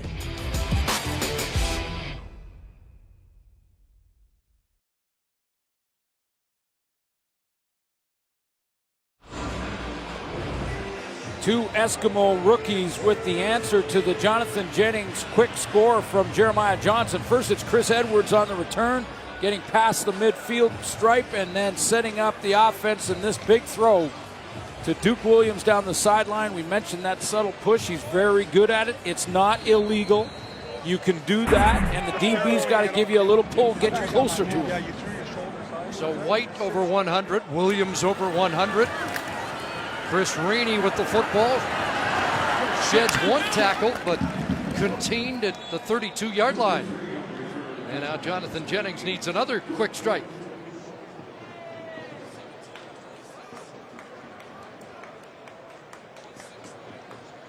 Contained to just 169 yards passing so far tonight.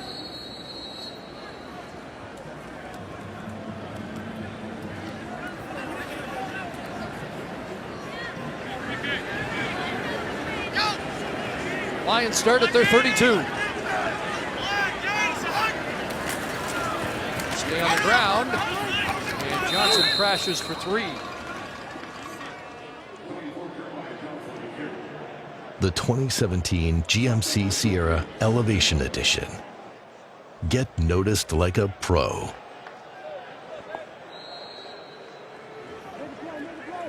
So 2nd and 7 for BC.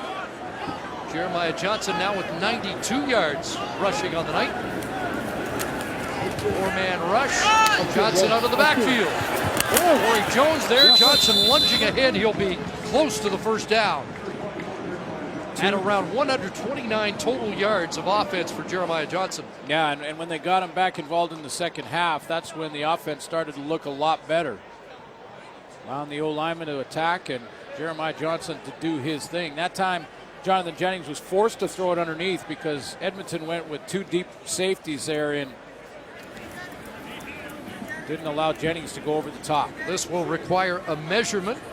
Boy, Mike Benavides' defense, I think, has improved in leaps and bounds. And J.C. Sherritt went out in the first half, their all-star middle linebacker. And yet this defense still keeping this under 20 points. Last year, week 1, 543 yards. Yeah. For the Ottawa Red Blacks. In the first 5 games, the opponents averaged 33 points a game against the Eskimos defense, but in the last 7 games, they cut it down to 24 a game. They one of the best defenses in the second half. Yeah, and started to take the ball. I mean, they started to move up that interception total ranking and played a lot better in the second half when some of their younger guys started to understand the system. Of course, Keenan LaFrance had an answer for that defense in the Eastern Final. They looked good tonight, third down, and Jennings with a good surge. Should have it. You know, I would think now that Mike Benavides is going to try and probably play a lot with those two safeties high and make Jonathan Jennings dump it underneath, check it down, and put together a 12, 14 play drive to try and score. He does not want to, at this point, give up one quick strike and get BC Lions more momentum and the crowd back into it.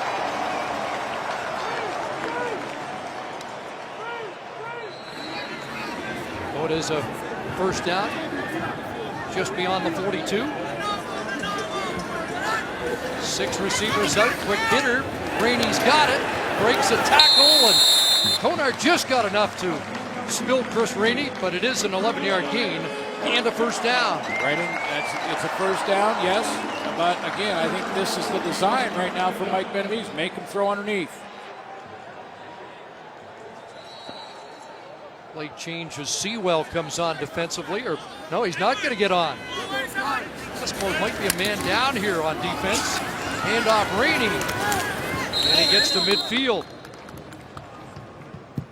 Looked like one Eskimo defender came off. Sewell was coming on, and he had to turn back. One there. No, they've got 12. There's another one dropping there. There's another one. There's 4 that they're dropping deep now. And one's coming off there, but I'm just talking about the defense, Chris, to have those guys. They're going to play that deep umbrella now. Getting plenty of heat with 4 men. Jennings going deep and incomplete. Trying to hook up with Nick Moore, and a flag comes down.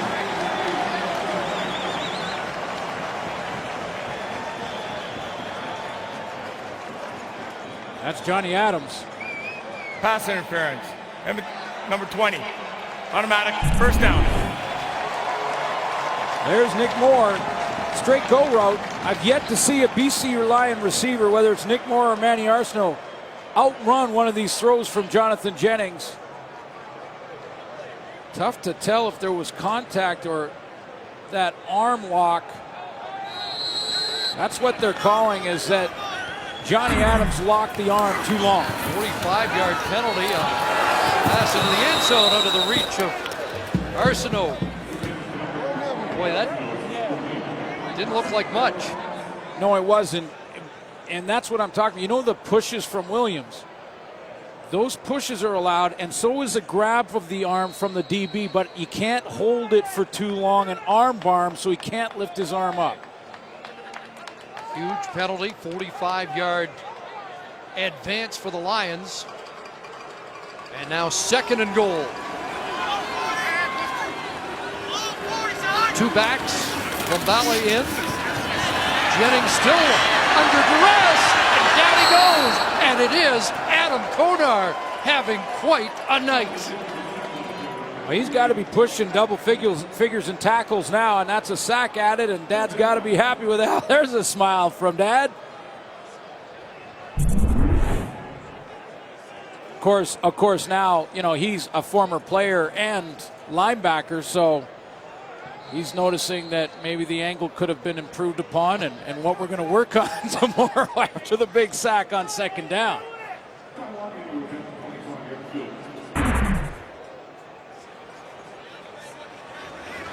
So they'll settle for 3.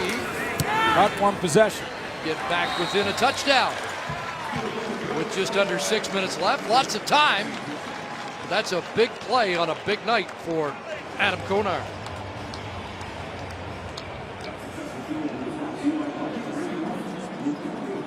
Five tackles, 2 special team tackles, a sack, a knockdown.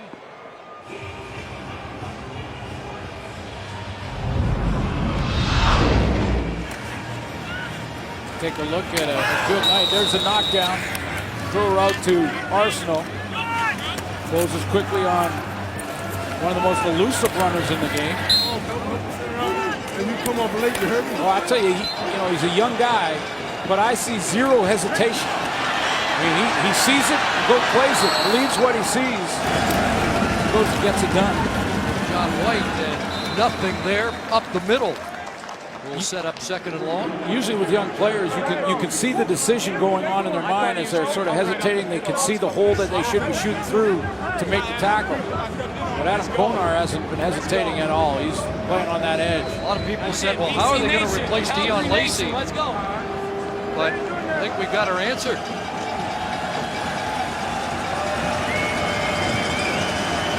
Big play coming up.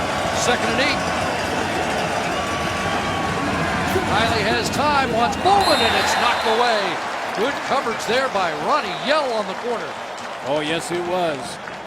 Yeah, he ran the route with Darius Bowman. Straight curl route, and Ronnie Yell, he ran this route with him and beat Bowman to the ball. 6 2 and out of the night. Bowman's been limited. Manny Arsenault's been limited. The marquee receivers held in check tonight. One catch for 7 yards for Darius Bowman.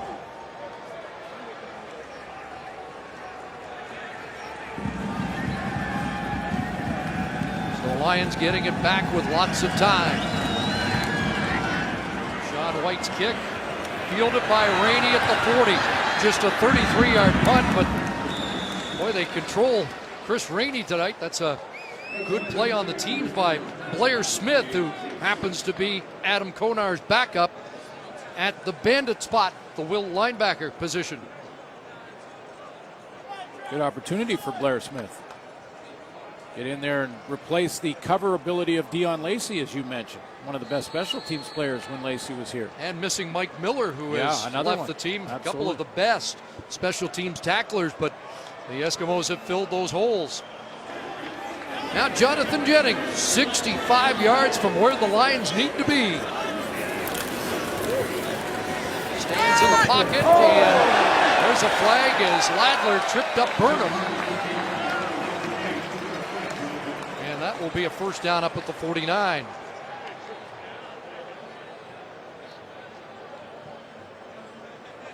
Pass interference, Edmonton, number 37. This will be a 10-yard penalty and an automatic first down.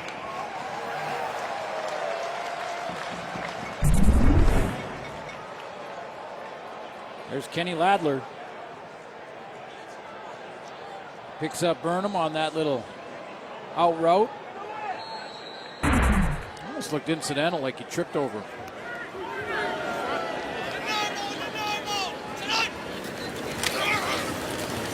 Jennings fires, got a receiver, got a first down, and the catch made by Burnham. Burnham had to step back. He had to reach back and step back for that ball. Textbook. Coming back to just block out the defender behind him. Come back to the football, don't wait for it. And that's exactly what Brian Burnham does right there. He's got Johnny Adams over his back. Fourth catch, 43 yards for Burnham. First down at the 44. Jennings in trouble.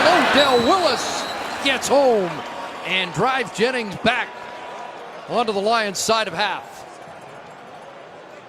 2 sacks for Odell Willis, who had 7 last year and now 80 in his career.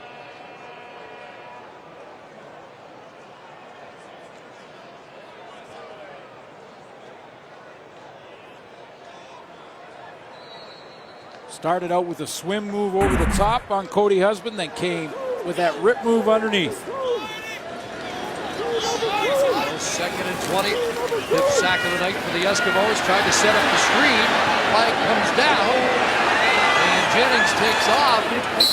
Is that going low on Jennings, below the knees? Is that what this flag is going to be against Edmonton?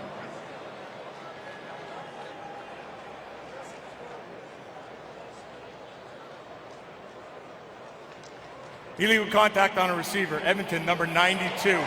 10-yard penalty. It will remain second down. That's a 3-minute warning. So was Daquan Bowers on the back coming out of the backfield. Jennings wanting the screen there, and he got his screen back got tackled. Well, that's a big penalty. Keeps the Lion offense on the field. We hit the 3-minute warning. 1 touchdown separating the Esks and the Lions. Coming together Monday, July 3rd to battle it out at Wimbledon. Coverage begins 6:30 a.m. Eastern, 3:30 in the morning Pacific across the TSN network. And yes, indeed, it's a Chamber of Commerce night here in Vancouver. You see the tackle right here. Chris Rainey was the intended receiver there on the screen. He got tackled. A couple of first downs off penalties and almost intercepted by Corey Jones. In for Sheridan at middle linebacker. Yeah, Corey Jones is just spying Jonathan Jennings. Look at him sitting at that linebacker spot. Now he's going to open up to his right. You see he just spies the receiver, takes a look. He's running that dig route and runs the route underneath him. Neil King was coming from behind too. If that ball tips up, he gets it. Jones, a couple of games with BC in 2014. Last year was Saskatchewan as a special teamer, but in the fire now. And on 3rd down, there was a little bit of a hesitation, but the punt team comes on. They wanted to pin. They'll end up with a single point. Not what they were looking for. No, and that's the 3rd time that Ty Long has done that, going back through this game, that they've tried to, rather than go for the long field goal. This was too long, but there were times when it was going to be a 52-yarder, 50-yard attempt. Wally Buono decided to kick it, punt it, I should say, and Ty Long missed the corner. Missed a field goal, hit the upright. That would have made it a 3-point difference, and one convert's been blocked here. Lions could be in better shape than they are, trailing by 6.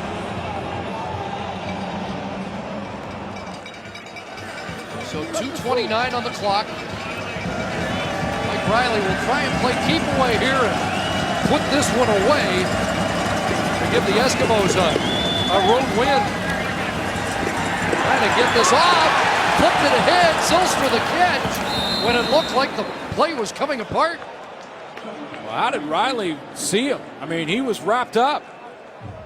TJ Lee came on a blitz. He had Craig Rowe in his face, and somehow Mike Riley got it out of there. Watch this. He'll play action. Here comes Rowe. He's going down the hash. There's TJ Lee. Just going down and flips it underhand to Zylstra. Quinn Evans thought it was going to be a sack. Huge play coming up. 2nd and 8.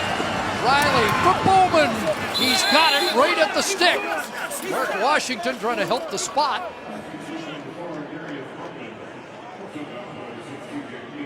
And is it enough?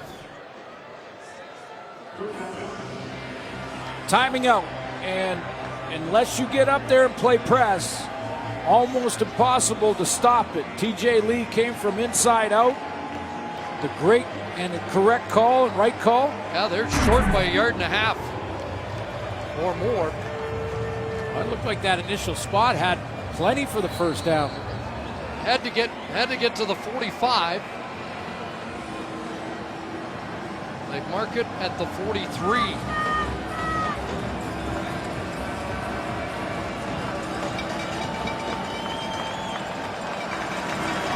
So the Lions will get it back one more time.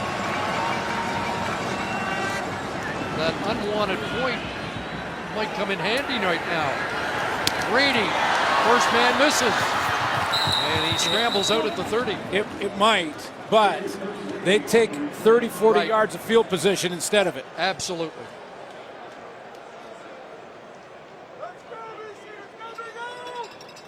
So Jonathan Jennings, lots of time, 106 seconds, and 80 yards from a game-winning touchdown. It's been a quiet night for Manny Arsenault.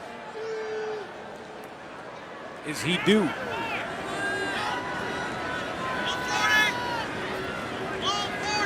See if the Manny Show comes out of hiatus, and on cue, a catch for Arsenault, contained there. Konar again with help from Johnny Adams. Calling him on the line. Jonathan Jennings, familiar with the last game-winning drive scenario, and there's his 5 total. Matt Nichols tied that. 7 comeback wins for the Lions last year. Jennings, look out! Flag down. Ladler missing an interception. And we'll get illegal contact against the Eskimos and a first down.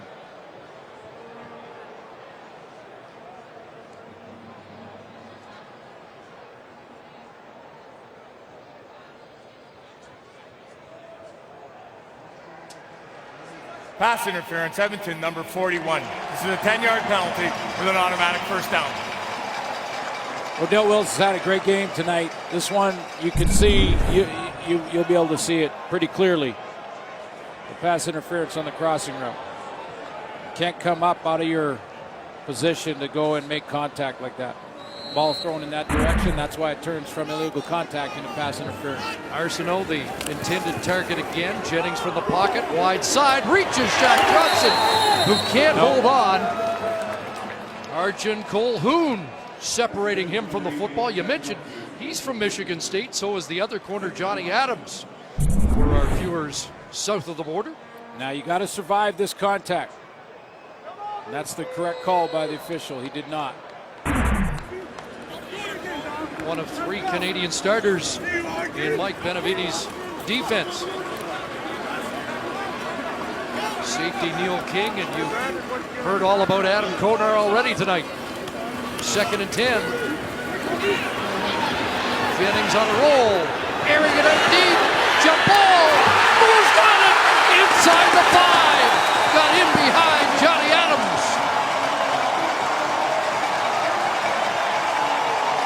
This time, Nick Moore decided to just run as far and fast as he could because of the arm strength of Jonathan Jennings. You can't outrun his arm. Going to his left, he launches one.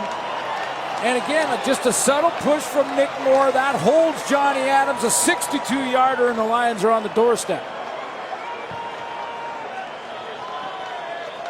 Moore missed most of last season with that ACL injury. A huge play on the opening night of the Lions 2017 campaign. Travis Lulay and the short yardage group are in. 1st and goal, BC. Rainey in motion, Lulay ahead. Lulay, touchdown.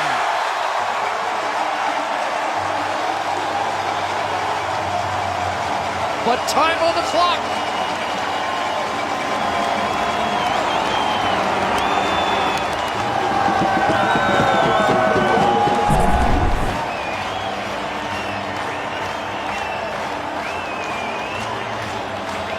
That offensive line's been under duress tonight, Suits, but they win a big battle. Wow, did they ever. What a great push. Great push up front.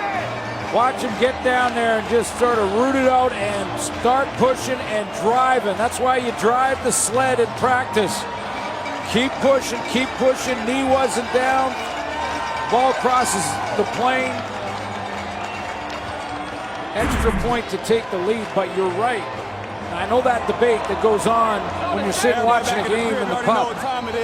Should they waste some time to get it closer or just not quite score until they take all the time off the clock? I say you go get it when you can, put your defense out there and trust it.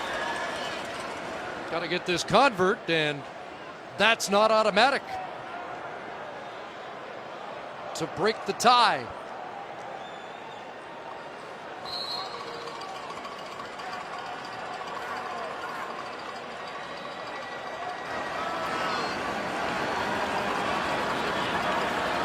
Out of the hole to Lulay.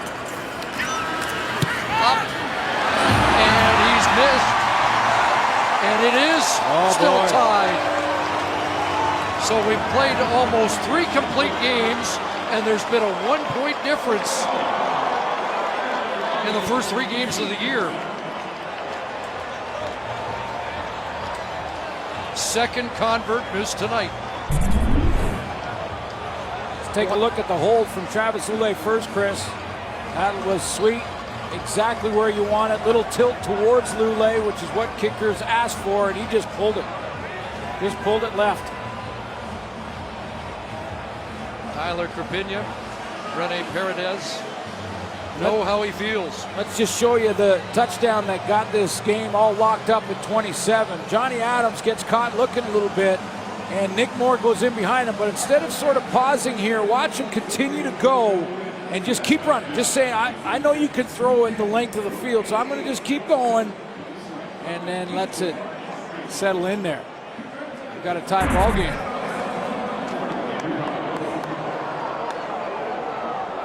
8 overtime games last year, as many as the previous 5 years. Are we heading to our second here in week 1? Well, Mike Riley has plenty of time. Yes, he does.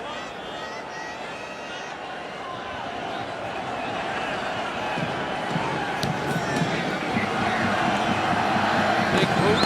Chris Edwards once again from inside his 5. He had the 50-yarder earlier and picks his way across the 30.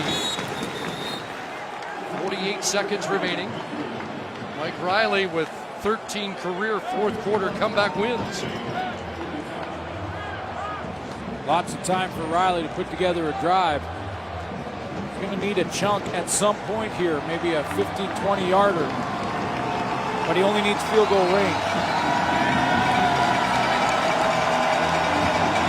Well, Williams has won a lot of one-on-one battles tonight. Let's see if they isolate him. Bowman in motion. Riley to work. He's going to air it out. Got an open man. Zylstra in behind coverage. Still going. And dropped at the 3. Well, there might still be time for the Lions. 76 yards. That was all go from the Edmonton offense. They weren't going to try a nickel and dime and get into field goal range. Mike Riley wanted to take a shot, and he did. He had Darius Bowman flying down the middle and Brandon Zylstra on the outside hash mark, and that's a bust in the coverage. And now, do the Eskimos, needing only a point to win, do they make sure the rest of the time is off the clock? 76 yards to Zylstra. For the Lions, it might have been better if they scored.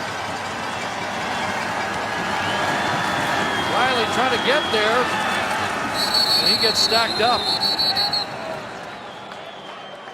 So Brandon Zylstra with 151 yards receiving on 6 catches tonight. Zylstra's the second arrow coming. It's just layered all go. And the BC Lions get caught looking. I mean, they can't give up the big strike, and that's what they do. And look at Zylstra in behind coverage. Darius Bowman hasn't had a big night catching the ball, but he drew coverage that time. Eskimos thought about running another play, and then they told Sean, 14 seconds. Get out there and kick. No, Mike Riley doesn't want them. Well, this is interesting. Mike just took the kicker back off the field. Jason, his head coach is going, oh, okay. Now James Franklin, the backup quarterback, saying that they should call the timeout here. 14 seconds left. Clock running. Riley better be careful here. Yeah, he's waiting to call it so he doesn't give Jonathan Jennings any chance. Now they'll send him on. And hey, you know what Riley just did? He said, just everyone relax. I got this. He didn't send out the field goal team right away. We send this. We don't get too many men or any weird penalty that kills this game.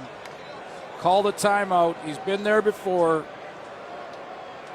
This shit, Mike. With 2 seconds to go. One guy kept cool. Exactly. Well, that's the right guy, too. He's the guy in charge.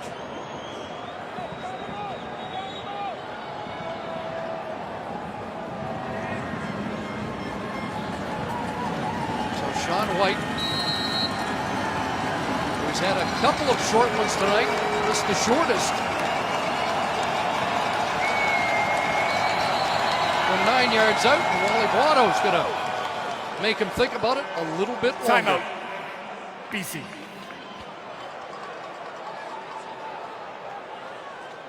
The best way to try and block a field goal, even a short one, is straight down Main Street. Try and stack it up in the middle. You can't pyramid or jump over your own player to get there. But if you're thinking about a guy who might be able to make that athletic play, Purifoy comes to mind, doesn't he? Yeah, absolutely. If he times it up, you can jump over a lineman going through. Doesn't look like Purifoy's back there. He is back there in behind Elimimian. Yeah.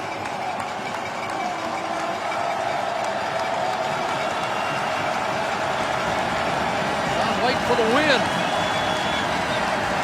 It is up, and it is good.